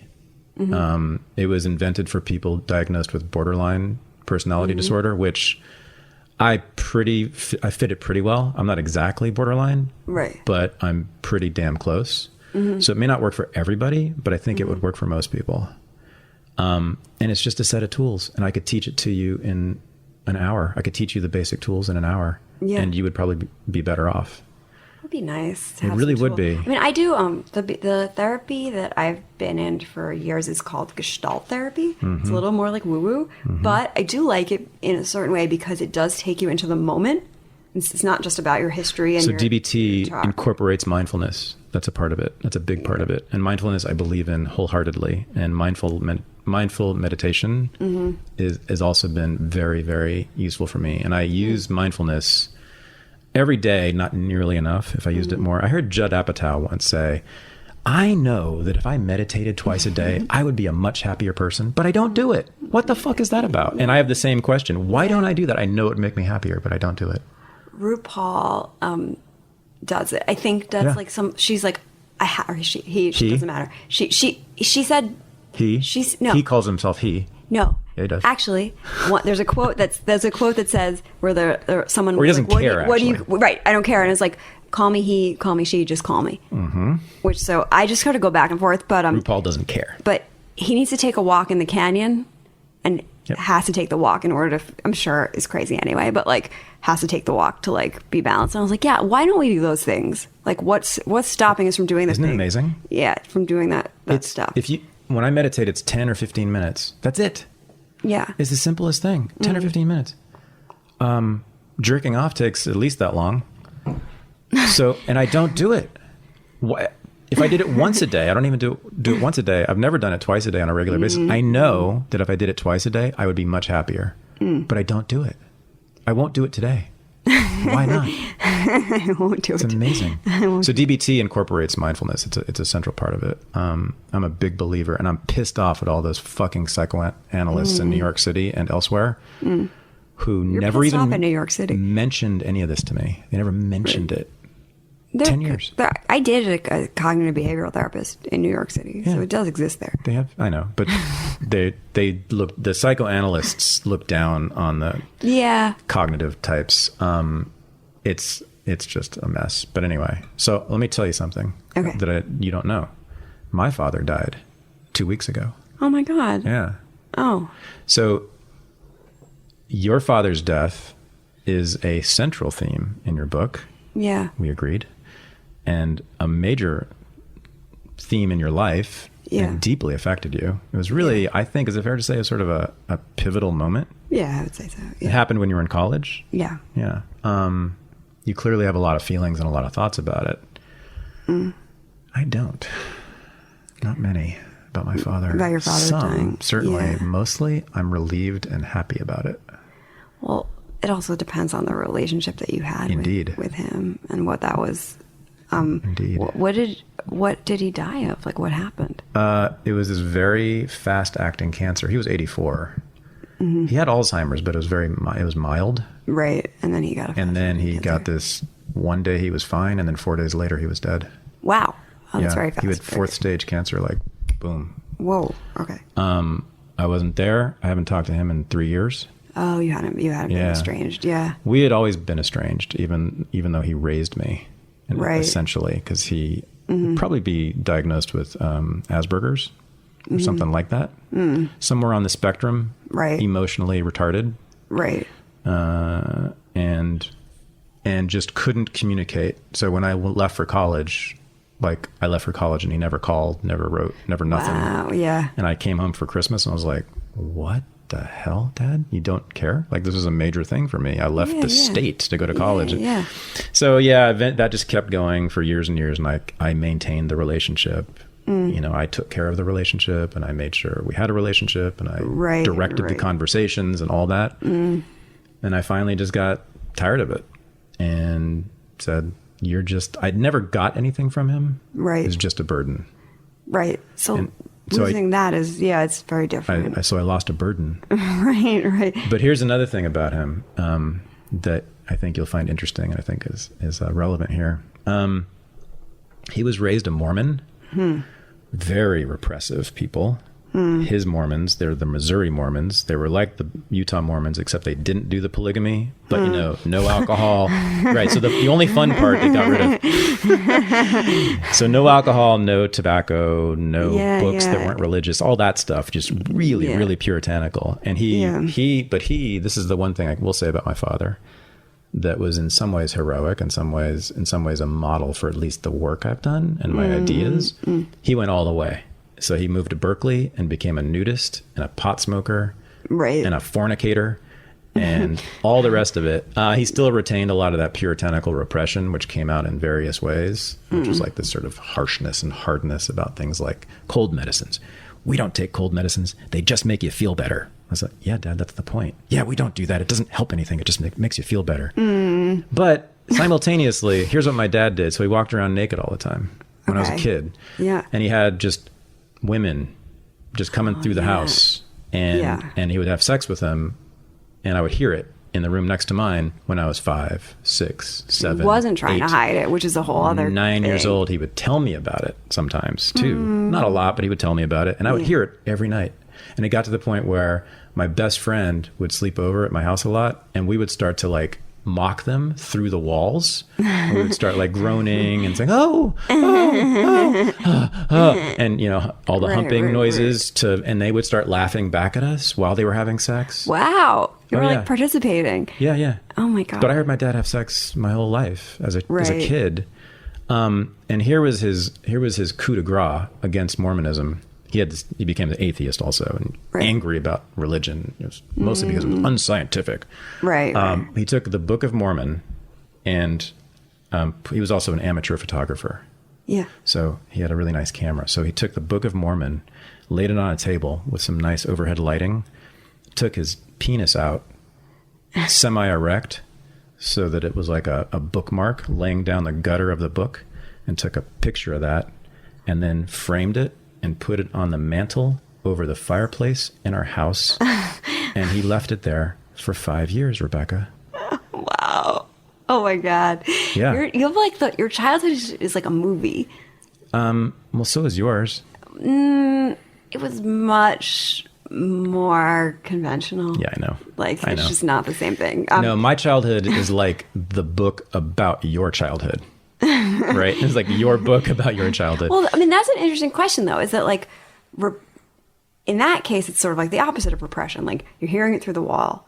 You're seeing the penis every day. And like, do you think like that stuff was, I mean, I guess, how did that affect, like, I can't imagine how that would be. Everybody assumes it damaged me. Right. That's my assumption. Yeah. And I don't think it did. Maybe it was the harsh stuff about him that damaged you, like the cold medicine. Oh, no, definitely. Yeah, that damaged me. Not being able to talk to him about my feelings damaged me. Right, the repression. Oh, yeah. Repressive stuff. Having to take care of him emotionally damaged me when I was 7 years old. His anger, his rage, that damaged me and affected me, and I carry that with me. Oh, yeah. Right. Thanks a lot, Dad. No, clearly, but that's actually, the sexual stuff is the one thing I think that didn't hurt me. I mean, I remember it was like, have you ever seen Kramer versus Kramer, the movie? No, but I'm scared to see it. It's good. It's Dustin Hoffman, divorce. It's about divorce, and there's a kid involved who was about my age when my parents got divorced. Right. And the kid stays with Dustin Hoffman, and Dustin Hoffman starts dating, and these women come over, and there's a scene where this kid who's about 5 years old is going to the bathroom in the middle of the night, and he's walking down the hallway in the apartment, and there's this woman who's like in her underwear standing there, who he doesn't know. This is his dad's girlfriend, and that happened to me on a regular basis. I would go to, in fact, a couple times I would go into the bathroom and there was a woman there in her bra and panties and hanging out there, and she would start talking to me, and we would just be hanging out, and I had to go pee in the middle of the night. And then once I opened the door, the other door, because there were two doors to the bathroom. One went to my bedroom and the other went to his bedroom. Oh my God, that's so very one night, fertile. Yeah. I was 6 years old and I opened his door and I saw this thing, which I thought was like animals or a monster. It was lots of hair and I couldn't make sense of it because I was looking from the base of the bed, right? They were in the missionary position. So it was that, and the humping was going on, and they didn't know I was there, so they kept going. So I guess I saw like the balls and the vagina and all the hair, all the pubic hair, and just that, from that angle, it looks like this monster. It doesn't look like human beings. And that's what I thought of it. I was like, what is that thing in my father's bed going up and down like that? Oh my God. So there you go. So, that's really interesting. So what did that do to me? Yeah, I don't know. No, you're supposed to know. You're the fiction writer. You're smarter than me. I mean, you were in psychoanalysis for 10 years. They must know. They had nothing to say about it. They had nothing to say about it? Isn't that their whole point? Is like the primal scene? You know what? I don't know what their fucking point is, frankly. Right. But I thought seeing your parents have sex or like is like a big is like a big moment it's supposed to be a big moment. The history of our culture would tell you that, because we have done everything to protect children from that very moment. Right. And that moment just happened to you. The very thing that we protect our children from more than anything else, maybe even more than death. The thing that made them. Even more than death, we protect them from that moment, right? Is what I did see. It happened to me. Right. So maybe that's why I am who I am. I don't know. But I don't think I'm sorry about that. I mean, the word monster, not to think that it damaged you, but the word monster is kind of a negative word. Oh yeah. No, I was a little bit scared of it, but not because it was sex. I just didn't know what it was. Right. Because it was like unknown. Yeah. And I knew it was my father's bed. Did you ask him the next day? No. No. You just they just sort of. We didn't start making fun of him and acknowledging all this until I was a teenager. And then it was all open. He would talk about like his girlfriend's tits and stuff, but. Wow. Yeah. and rest in peace. Yeah. He also took pictures of his girlfriends naked. He did a lot of nude photography, and he would have stacks of pictures of his girlfriends nude. Wow. So this is like do you think it's made you it's removed you from the other people because you had because it was so different? Removed me from what other separated you from the way that because other people were not raised with this, that it's given you this vantage point, or that it's does it make you feel like you don't understand what people are talking about when they're being so whatever with their family? Maybe. Yeah, maybe I do think it affected me, of course, but I think in a good way. I think that was good. Everything else he did was bad. I think that was actually good for me, because I don't think there's anything wrong with it. Right. With sex. Ding, ding, ding. What a bizarre thing to say, Thad. But I think it was built into me, right? Right. Because he was so open about it. Right. That it was just a thing. Though I had a friend, two friends actually, whose parents were like, masturbation is totally healthy and wonderful. And neither of them masturbated till they were 20 because they were told it was okay.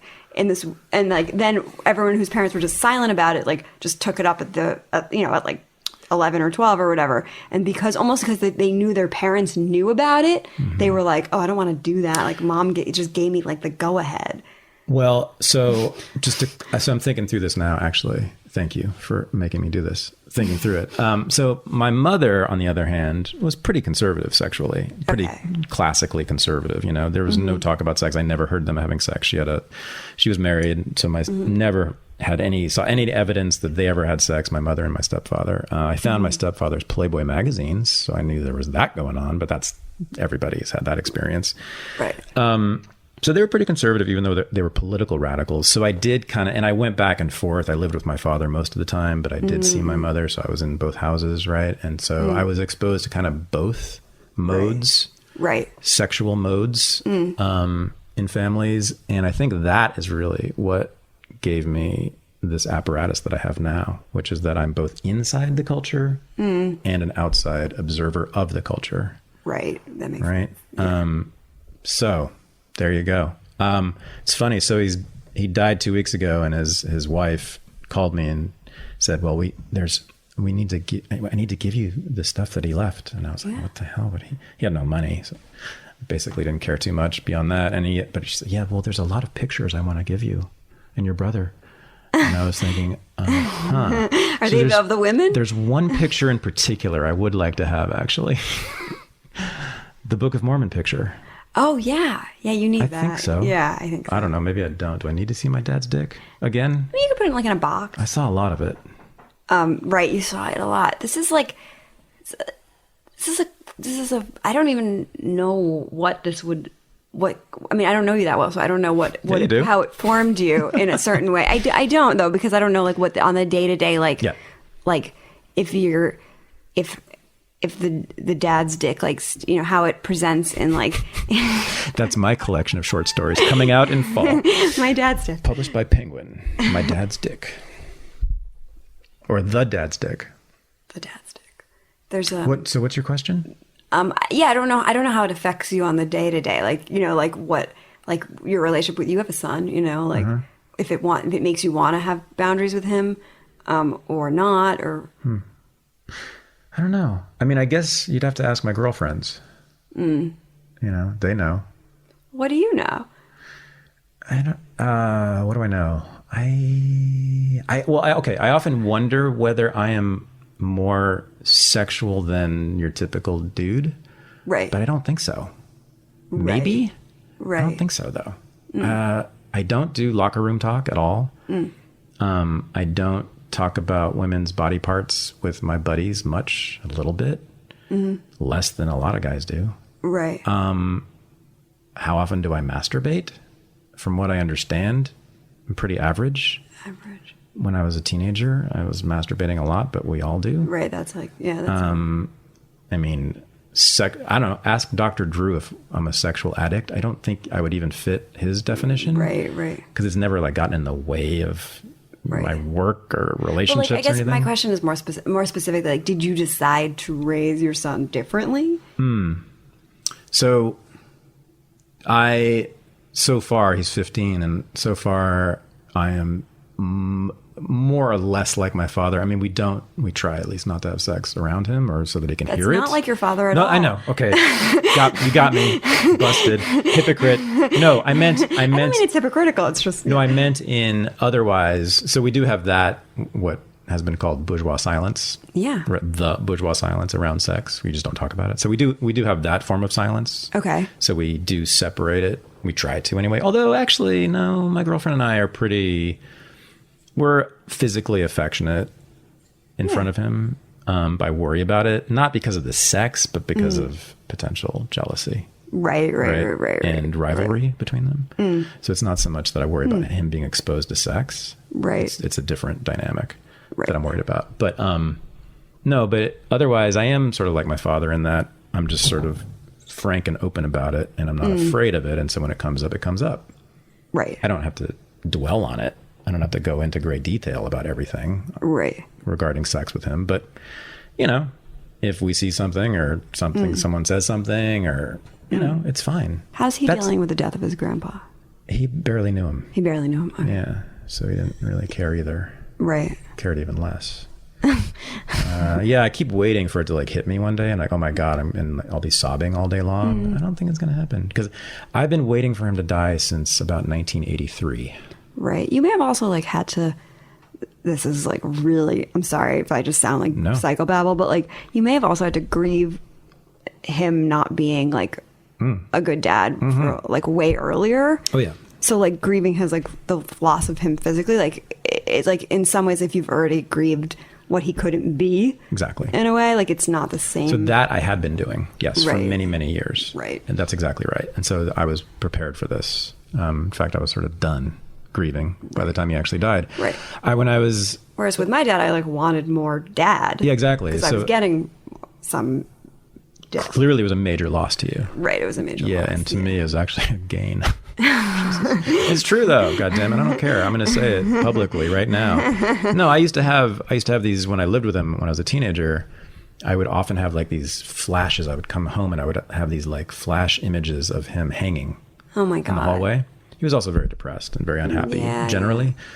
And I said this to one of my therapists, and he said, well, and I said, God, I have this fear of my dad killing himself. And he said, well, maybe it's actually a wish.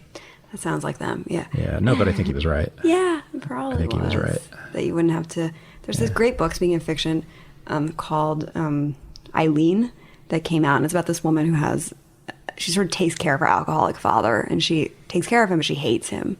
And it's like really bold. It's talk about like brave. Like it's really like about the body and the sort of like she's repressed, but she knows she's telling it from like future years where she knows she was this sort of like prissy, repressed person. Eileen by Otessa Moshfegh. It's a hell of a name. I know, it's a hell of a name, right? And so she's doing something really wild in that book with like daughter, father, and kind of being stuck with your parent who's not providing a lot of empathy and parent stuff. Yeah. It's funny when you were saying that. She wants to kill him too, actually. Oh, yeah. Yeah. Yeah, so that's really important. I mean, I know someone who was also happy when her mother died, and because she was clear early on that it was just not a good relationship, that she wasn't getting anything from it except suffering. And that's a problem in our culture too, right? Because our parents have to be perfect, and that's, again, sort of what you were breaking through, that idea in presenting your dad's porn stash to all of us. And the way you talk, not just that, but about your father. Oh, by the way, so he was a doctor. Yeah. And he was he was a political activist, right? Like a lefty. Not really. That's also what's funny in the book is that like the story that I think that you're talking about. Well, there's a lot of sort of angry, liberalish activism. But they take their activism, the parents' activism comes out in the story. I think you're talking about in just sort of like a community battle. Yeah. That's not. It's hilarious. Like, what's they have this sign that says one way, no way. Because it's about a street that they want to. They're worried that like if the street, and actually the neighborhood I'm moving into next year, there's all these signs everywhere. Like those are actually the most in Eugene. In Eugene, like shocking. Because they're trying to develop. Care about such things. They're trying to develop what's been, they don't want the housing, they don't want the values of their house to go down. They don't want low income housing for poor people. I think it wouldn't be low income. I don't think it's low income, actually. I think it's like going to be for other rich people, but just like muddy the landscape. Yeah. Anyway. But it won't be green. It won't be green. Right. And I think those battles are where the real passion is. And all that stuff about like, we're upset about the president. I'm like, you don't really give a shit about that. That's not where your passion is. Your passion is like your backyard. Your backyard is your passion. And as it should be in a way, but like it's true. I mean, what was funny in that story is that they're taking this. I always thought it was, when I got a little older, I was like, oh my God, this is so funny because we're listening to these like socialist anthems and these are like doctors driving their like Toyota, like listening to these socialist anthems and sort of, and the generations go back like further where like grandpa was in the party or whatever. But I think we haven't mentioned that you're Jewish. Right. Grandpa was in the party. Yeah. Jewish New York Jews. See, this is a whole thing. Like I've been around those people in that culture my whole life. Yeah. Berkeley. And so I know all about it and I'm very familiar with it, but a lot of people just don't get it. They don't know it. And it's this whole thing. It's got its own code and everybody's got a communist grandfather. You have to. Right? Even if they're just a communist for like a day. Every Jew in this country has a communist grandfather. Right. Who may or may not be dead, by the way. Right. But there's this loyalty to like, I mean, I think that the Jews have gone further to the right in certain ways. Like there are definitely people, Republican. Yeah. Well, Jews, the neoconservatives. The neoconservative, right? The neocons. They were communists and their fathers were communists and they ditched their fathers sort of in an Oedipal thing, right? They're killing their fathers by becoming Republicans. Right. And like killing lots of people too. Yeah. In the process. Yeah. In the process. So, but wait, hold on. So your father wasn't one of those? He wasn't an activist? He wasn't an angry liberal neighborhood activist? He was like kind of your garden variety liberal, but he wasn't that was the extent of his activism. Like he was sort of, activism kind of flared up. Okay, so that was made up. That story. There was some community. There was a real community battle actually, and when I went to read in my hometown, people were still like angry about it. North Shore, Long Island, correct? Yeah, North Shore of Long Island. My mother actually is from Brazil, And I didn't know that. yeah, she's a Brazilian Jew, and they were very left. Yeah. And her brother was actually blacklisted during the dictatorship. And was like making speeches, and my mother went to like a few meetings and like saw the guns and was like, "Oh, not for me! Like I'm totally too scared." Good move, mom. Good move, mom. She's very practical. She's like, "No guns, no violence, thanks. I'm out." But my uncle got blacklisted and was heavy duty and was being blacklisted was really. They were afraid he was going to go to jail and be tortured. But then all the left in Brazil became the government later. That tends to happen. That tends to happen, and then lo and behold, what do? They put people in prison. Isn't that funny how that happens? Every time, it's just amazing how that always happens. It's amazing how that always. They say they're anti-prison, and then they start putting people in prison when they get power. Gosh. I say about Pete Seeger because when he died, I knew he was a Stalinist, but when he died, I posted a song, and you were like, he was a Stalinist, and I was like, I know he was. Oh, I got mad at you? You got a little mad at me, but I knew he was. He deserved it. I knew it. I couldn't help it. It was just like, I just knew those songs so well, and I was just, I wasn't like celebrating his politics, but I just really liked the songs, some of the songs. But he said something like, he knew, which was a little cool of him, which was like, he was like, if the communists ever took over, I'd be the first person they'd throw in prison. Or something. No, he'd throw people in prison, I guess. Dude, Pete Seeger was publicly supporting. I know he was. I know. The Soviet Union in the 1970s. Like, I mean, he was late. Good God, that guy has blood on his hands. I mean, really, he does. He was defending the gulag, literally. Yeah, he was. Pretending it wasn't there. I mean, it is just incredible. He changed the words. Man, did the commies hate my guts when he died? Because I was right up on Twitter saying all this, and it was like, actually, I was going to say it was like their father died. Right. And guess what? He did. I mean, that's what he was to them. I mean, really, it was like I was cursing out their father the way they responded to me. So you know Somewhere Over the Rainbow from The Wizard of Oz? Yeah. So I went to see Dar Williams play, because I do bougie things like that. I go see Dar Williams, and really like Dar Williams, but she sang the Pete Seeger version of Somewhere Over the Rainbow, which the end is like, why, oh, why can't I? It's like, why can't I? And it's very much about the individual. And he changed it to, why can't you and I? See? And I was so mad. I was like, the whole point of that line is that it's like this individual longing for to be over the rainbow and to, and it ruins it. It just ruins the line to make it this like, well, it ruins it for you and me.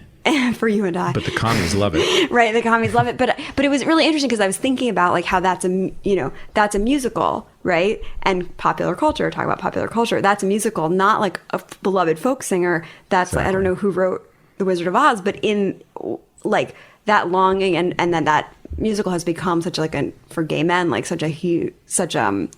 became like this, the rainbow symbol itself, like the whole like that's not where the rainbow flag came from, is it? I think so. Really? The rainbow thing is from The Wizard of Oz? Yeah, Dorothy. Friends of Dorothy. Really? Yeah. I knew the gays loved Judy Garland. I didn't know about the rainbow. I think coming from there. We gotta look it up. Someone get on this right away. We have to have a whole episode devoted to this. Am I making that up because I wanted to be? No, you could be right. Okay. I know there's a Judy Garland thing among the gay boys. Judy Garland thing and the rainbow and I think that like also taking that song or that moment of why can't I, yeah, it's about being free from Kansas, right? Yeah. Being free from Kansas, go somewhere where it's in fucking color. Exactly. For once and not live on your aunt's farm. Yeah, it's gay liberation, but it's really individual liberation. Right. That's about. Okay. Right. And so, of course, then Seeger takes it and makes it into, no, come back to Kansas. We'll have a collective farm there, though. It'll be much better. It's going to be so much better, Auntie M. Yeah, like, he's basically like, come back. I mean, the movie ends like there's no place like home, and that's like been it's sort of, she winds up back in Kansas. But that's not as important as no one really, they sort of had to tack that on, I think. But you know what, though? You're going back home. You have a long-term relationship now. You live in Oregon now. And, I think the last time you and I had a conversation on Facebook, you were talking about having kids. I don't know if I'm going to do that or But not. you really wanted them. I did. Yeah. You don't remember this? You really had a strong urge to have children, to be a mom. Well, Is that gone? it's different. Good. I think when it became like, it's different. Like, I do think like when I see a baby, I like smile. Like I have the like, like that feeling. You were trained well. I was, well, kind of. I do think like, I'm just, you know, I do think I'd be able to like love a kid with that, like you have it, you know, like that. I want to love somebody that way. Sure. Like I still do, you know, and I think that, but being a parent looks really, really, really hard. And so that's the part of me that. I'm not allowed to say that anymore in my house. I get in trouble when I say With that. who? Guess who? He listened to the episode in which I said that. Oh, he didn't like. And I got into trouble. Oh. So I can't say that, but you can. Being a parent looks really hard. Being a parent of little kids looks especially hard. I think being a parent of a teenager looks hard in like a more sort of. Nah, it's a snap. It's easy. You'll have a great time. You'll have a great time. That whole stroller thing, no problem. You just walk down the street and everything works. Yeah. But yeah, I don't feel like some people have like baby fever. I mean, I'm really running out of time, like biologically, maybe. Yeah. But No, you really were. This was like a year ago. You really wanted to have kids, and I got it, and I didn't tell you not to because I had the exact same feeling, even though I'm a dude. right, you want a kid. I very much so, but Right. I also, having gone through it, there's like half of me. It's kind of like watching the gays all want to get married. It's that feeling, you know. It's like To I'm not gonna. yourself. I mean, I don't know. Yeah, I know what you're saying. No, like, you know, so I'm like, guys, I'm not going to get in your way, and, you know, have at it. Right. But it kind of makes me sad, you know, Right. because don't- because you beautiful free people who escaped Kansas, now you're going to go straight back to the house, to My the friend home. Tom won't do it. He's like, I'm not going to get married. I'm not going to have kids. Fuck that. That makes gay not fun. Exactly. I want it to be fun. It's not fun anymore. He's saying like he thinks the closet was more fun because of all the like sneaking around. He's probably has a point. He's probably right. Actually. He's like that. He's like, I would have been such a good like. Well, the closet was definitely more fun than marriage. That's for sure. Right. Oh, yeah. He was like, No doubt about that. He like really wishes, like he's like, I would have been a really good closeted husband for a woman who wanted that. Like I could have like snuck around and done all the fun things I wanted to do. So he's like a longing for like, yeah, I think he's just like, but you know, marriage is really, it's also like, it's like, right, you can't tell someone like you can't want that because I wanted it, right? Like there's a hypocrisy there too. Like, though you're not married now, right? No, but for all intents and purposes, we are. You're domestic just partners, not, yeah, right. just not formally. But oh, sure, we act like we're exactly like a married couple. Right. Otherwise, no, come on. I mean, we're just conflicted, you and I, and most people, right? That's all it is, and basically, you just have to accept that Right. that we're conflicted about these things. We want the freedom, and we Right. want the security and the stability and the constant love and all that simultaneously, Right. and it just sucks. And you can't have both. What are you going to do? Yeah, You can't but have accept that conflict. Right. I mean, what do you think about open relationships? Good luck. Good luck. You think they work? Do you think people are really giving it a try? Have you ever had one? Oh, you kind of did, didn't you? Like I had two long distance boyfriends. Speaking of distance, and both did they have times, beards? Neither one of them did, and the other didn't. Okay. But both times we were open while apart. But it was sort of like don't ask, don't tell. It wasn't. It wasn't like let's process like that you had sex with that person today. And I've been watching. I'm watching the couples. They seem a little less bored, maybe. You're watching the open marriage people because they do seem a little less. They're less bored. They're less bored, but they still kind of are in bored. Like I still think they're bored because they're married. Like sex isn't the only thing that is freedom to about Sure. marriage. Like I think like you can have sex, but then you still have to go like back and like it's really like making meals and doing the dishes that's like Totally. the problem. It's kind of. domestic labor. Right. That's most of it. Yeah. Right. Domestic marriage labor. and parenting. It's just a lot of domestic labor. Yeah, I hate domestic labor. Yeah. Right. That's really most of it. Well, what's the solution for that? Technology Like the vacuum cleaner? and The Zoom, extended the Roomba? families. Why extended families? Instead of the nuclear family taking care of the kids, the two people doing all the labor. I want grandma, grandpa, aunts, uncles, cousins, neighbors, everybody Right. Everybody Right. on board doing the work with us. Sounds like it takes a village. With lots of, except for that part. Yeah, except for no Hillary running the village. But yeah, and then lots of gadgets to do the work for us. Okay. Otherwise... Like the dishwasher is an amazing invention. Totally. Can you imagine? I mean, those fucking housewives before that stuff. I didn't have a dishwasher till... Before World War II, Right. you know, there were no dishwashers. There were no washing machines. Well, there's also the return, speaking of like the like hippy dippy people, there's the Vacuum cleaners. trying to bring back the cloth diaper. Oh yeah, no, And fuck those people and kill them. This woman was like trying to get her in-laws to help her wash. They can do it if they want. Her cloth diapers. And I was like, that labor, we've already figured that one out. Like, that's labor you don't have to do that you're now adding. Well, that's back. what the hippie communes were all about. It was Right. about actually going back to the pioneer days when we did all that labor ourselves and didn't use labor-saving technology, and we were closer to the earth and closer to our bodies. Right. And what we're going to do is we're going to work all the time. Right. That's the last chapter in Renegade History of the United States. Right. We're gonna work. It's like the work, but the work is good and is you. Yeah, they became Puritan communes where everybody worked all the time because they had to. Right. Because they had to fell the trees to make fire, to warm themselves in the winter and plant the corn. The fires are really... You name it. Keeping the fire burning. This is a really story I like. My grandmother, when she liked to tell the story that her friend, like when the 60s happened and like some people my dad's age were like, we're joining a commune. Her friend was like, I grew up on a farm. That's so much work. They're not going to make it. Mm-hmm. Like, they don't understand how much work that is. Like, that sucked. Yeah. Like, that's why hardly any communes exist anymore. Right. Because it sucked too much. Because they realized it was just constant work. I have relatives in Israel who had a kibbutz, and now they just all the labor is done by Thai laborers. Yeah. Everybody moved from the pick kibbutz to Tel Aviv to like skyscraper apartments in Tel Aviv because they knew better. Jews ain't stupid. I mean, they're not that stupid. They were stupid for a while.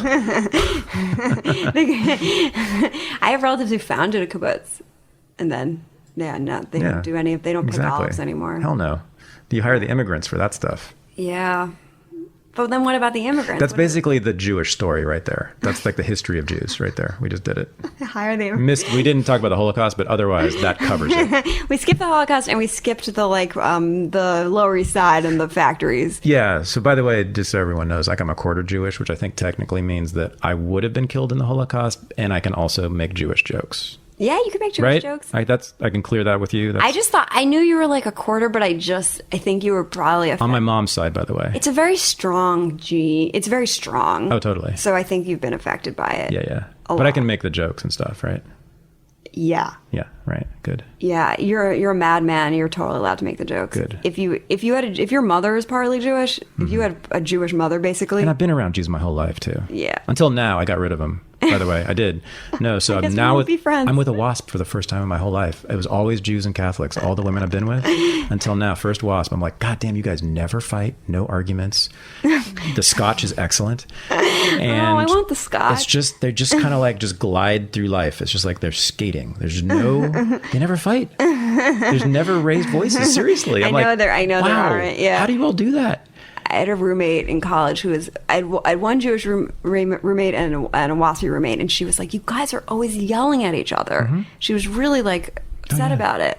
And we Catholics were like, and Jews, all they do is just scream at each other. The loudness. Though my parents There's always drama. A little quieter. The WASPs, literally, they have no drama at all. They have these families, and there's no drama. You have no idea that there's any conflict at all between any two people in those families. It's astonishing how they pull it off. Isn't that like, is that repression though? I think that's how they built all the bridges, basically. That's the sublimation that Freud talked about. So that all that energy about hating each other, they just channel it into the work, the labor, and that's why they're like the insurance executives and stuff. What about the drinking and the like? Well, that too. And that helps. What about like back to fiction? Like what about like Cheever, like the misery of the sort of it's all submerged. It's submerged. But I'm just saying, so the stuff they can't channel goes into the Scotch. And the stuff they do channel builds America. Right. Builds America. Right. So thank you for that. Thanks for America. Because I do like the infrastructure more or less. It's pretty good. So what are you working on now? What's the next thing? I'm still writing stories. More of them. I'm actually writing. You don't want to do a novel? I do eventually, but I don't know. I don't know why. I just not. It's not like happening yet. I don't need you to write a novel at all. I don't. Some people really want it. I know, I don't. After you read these stories, why would you want a novel? Actually, I just want more of that. I'm trying to write a story about a woman who's involved with an older man. So I'm trying to go into that. That, like, the reasons for that, like, and what that dynamic is like. So I'm kind of, that's not in the first book. So right. See how that goes. God. Do you have a contract yet? No, you don't get that till you have more on the page. Oh, in fiction, you have to have it almost all written, don't you? Sometimes you can get away with not, but yeah, you do have to. Nonfiction, you can sell sort of because you're proposing the idea. Yeah, right? Nonfiction, you can sell just an idea. You can sell a one page written. Yeah, some people can. No, you're a brilliant writer. Really, I'm kind of amazed by you. No, I'm very amazed by you, and I'm humbled by you. I'm amazed by that everything you're doing with the. I want to read your next book too. So do I. Will you finish that for us? Stop doing that to me, everybody. I'm trying. You're trying? Stop Okay. wasting my time, Rebecca. I'm trying to get it done. This is a long podcast. Thank you so much for doing this. And it's so great to finally meet my sexting partner in person. I know. Those were good times. Those were good days. I'm telling you, it wasn't the worst sex I've had. It was not the worst sex. It's good days for my sexting life. And on that note, are you speechless now? Yeah. Okay, good. I guess then we should end. Okay. Thank you. Thank you for having me. The amazing response to this show has made it possible for me, for the first time in my life, to have a career where I no longer have to worry about what the people who run universities think about me. But right now, that's only a possibility. So if you like this show and want to keep it going, and you want to make this adjunct professor into a former adjunct professor, I need your help. I've started a program for supporters of the show. You can join it at unregisteredlisteners.com. If you make a contribution, you won't just be helping the show, you'll also be joining an online community that I've created, where we can all talk to each other, and you'll receive gifts of unregistered merchandise, access to archived episodes, transcripts of the interviews, autographed copies of my books, access to webinars on history, politics, culture, and philosophy, and a free download of my 11-part lecture course on A Renegade History of the United States. I really hope you can join me in this remarkable project, and thanks for listening.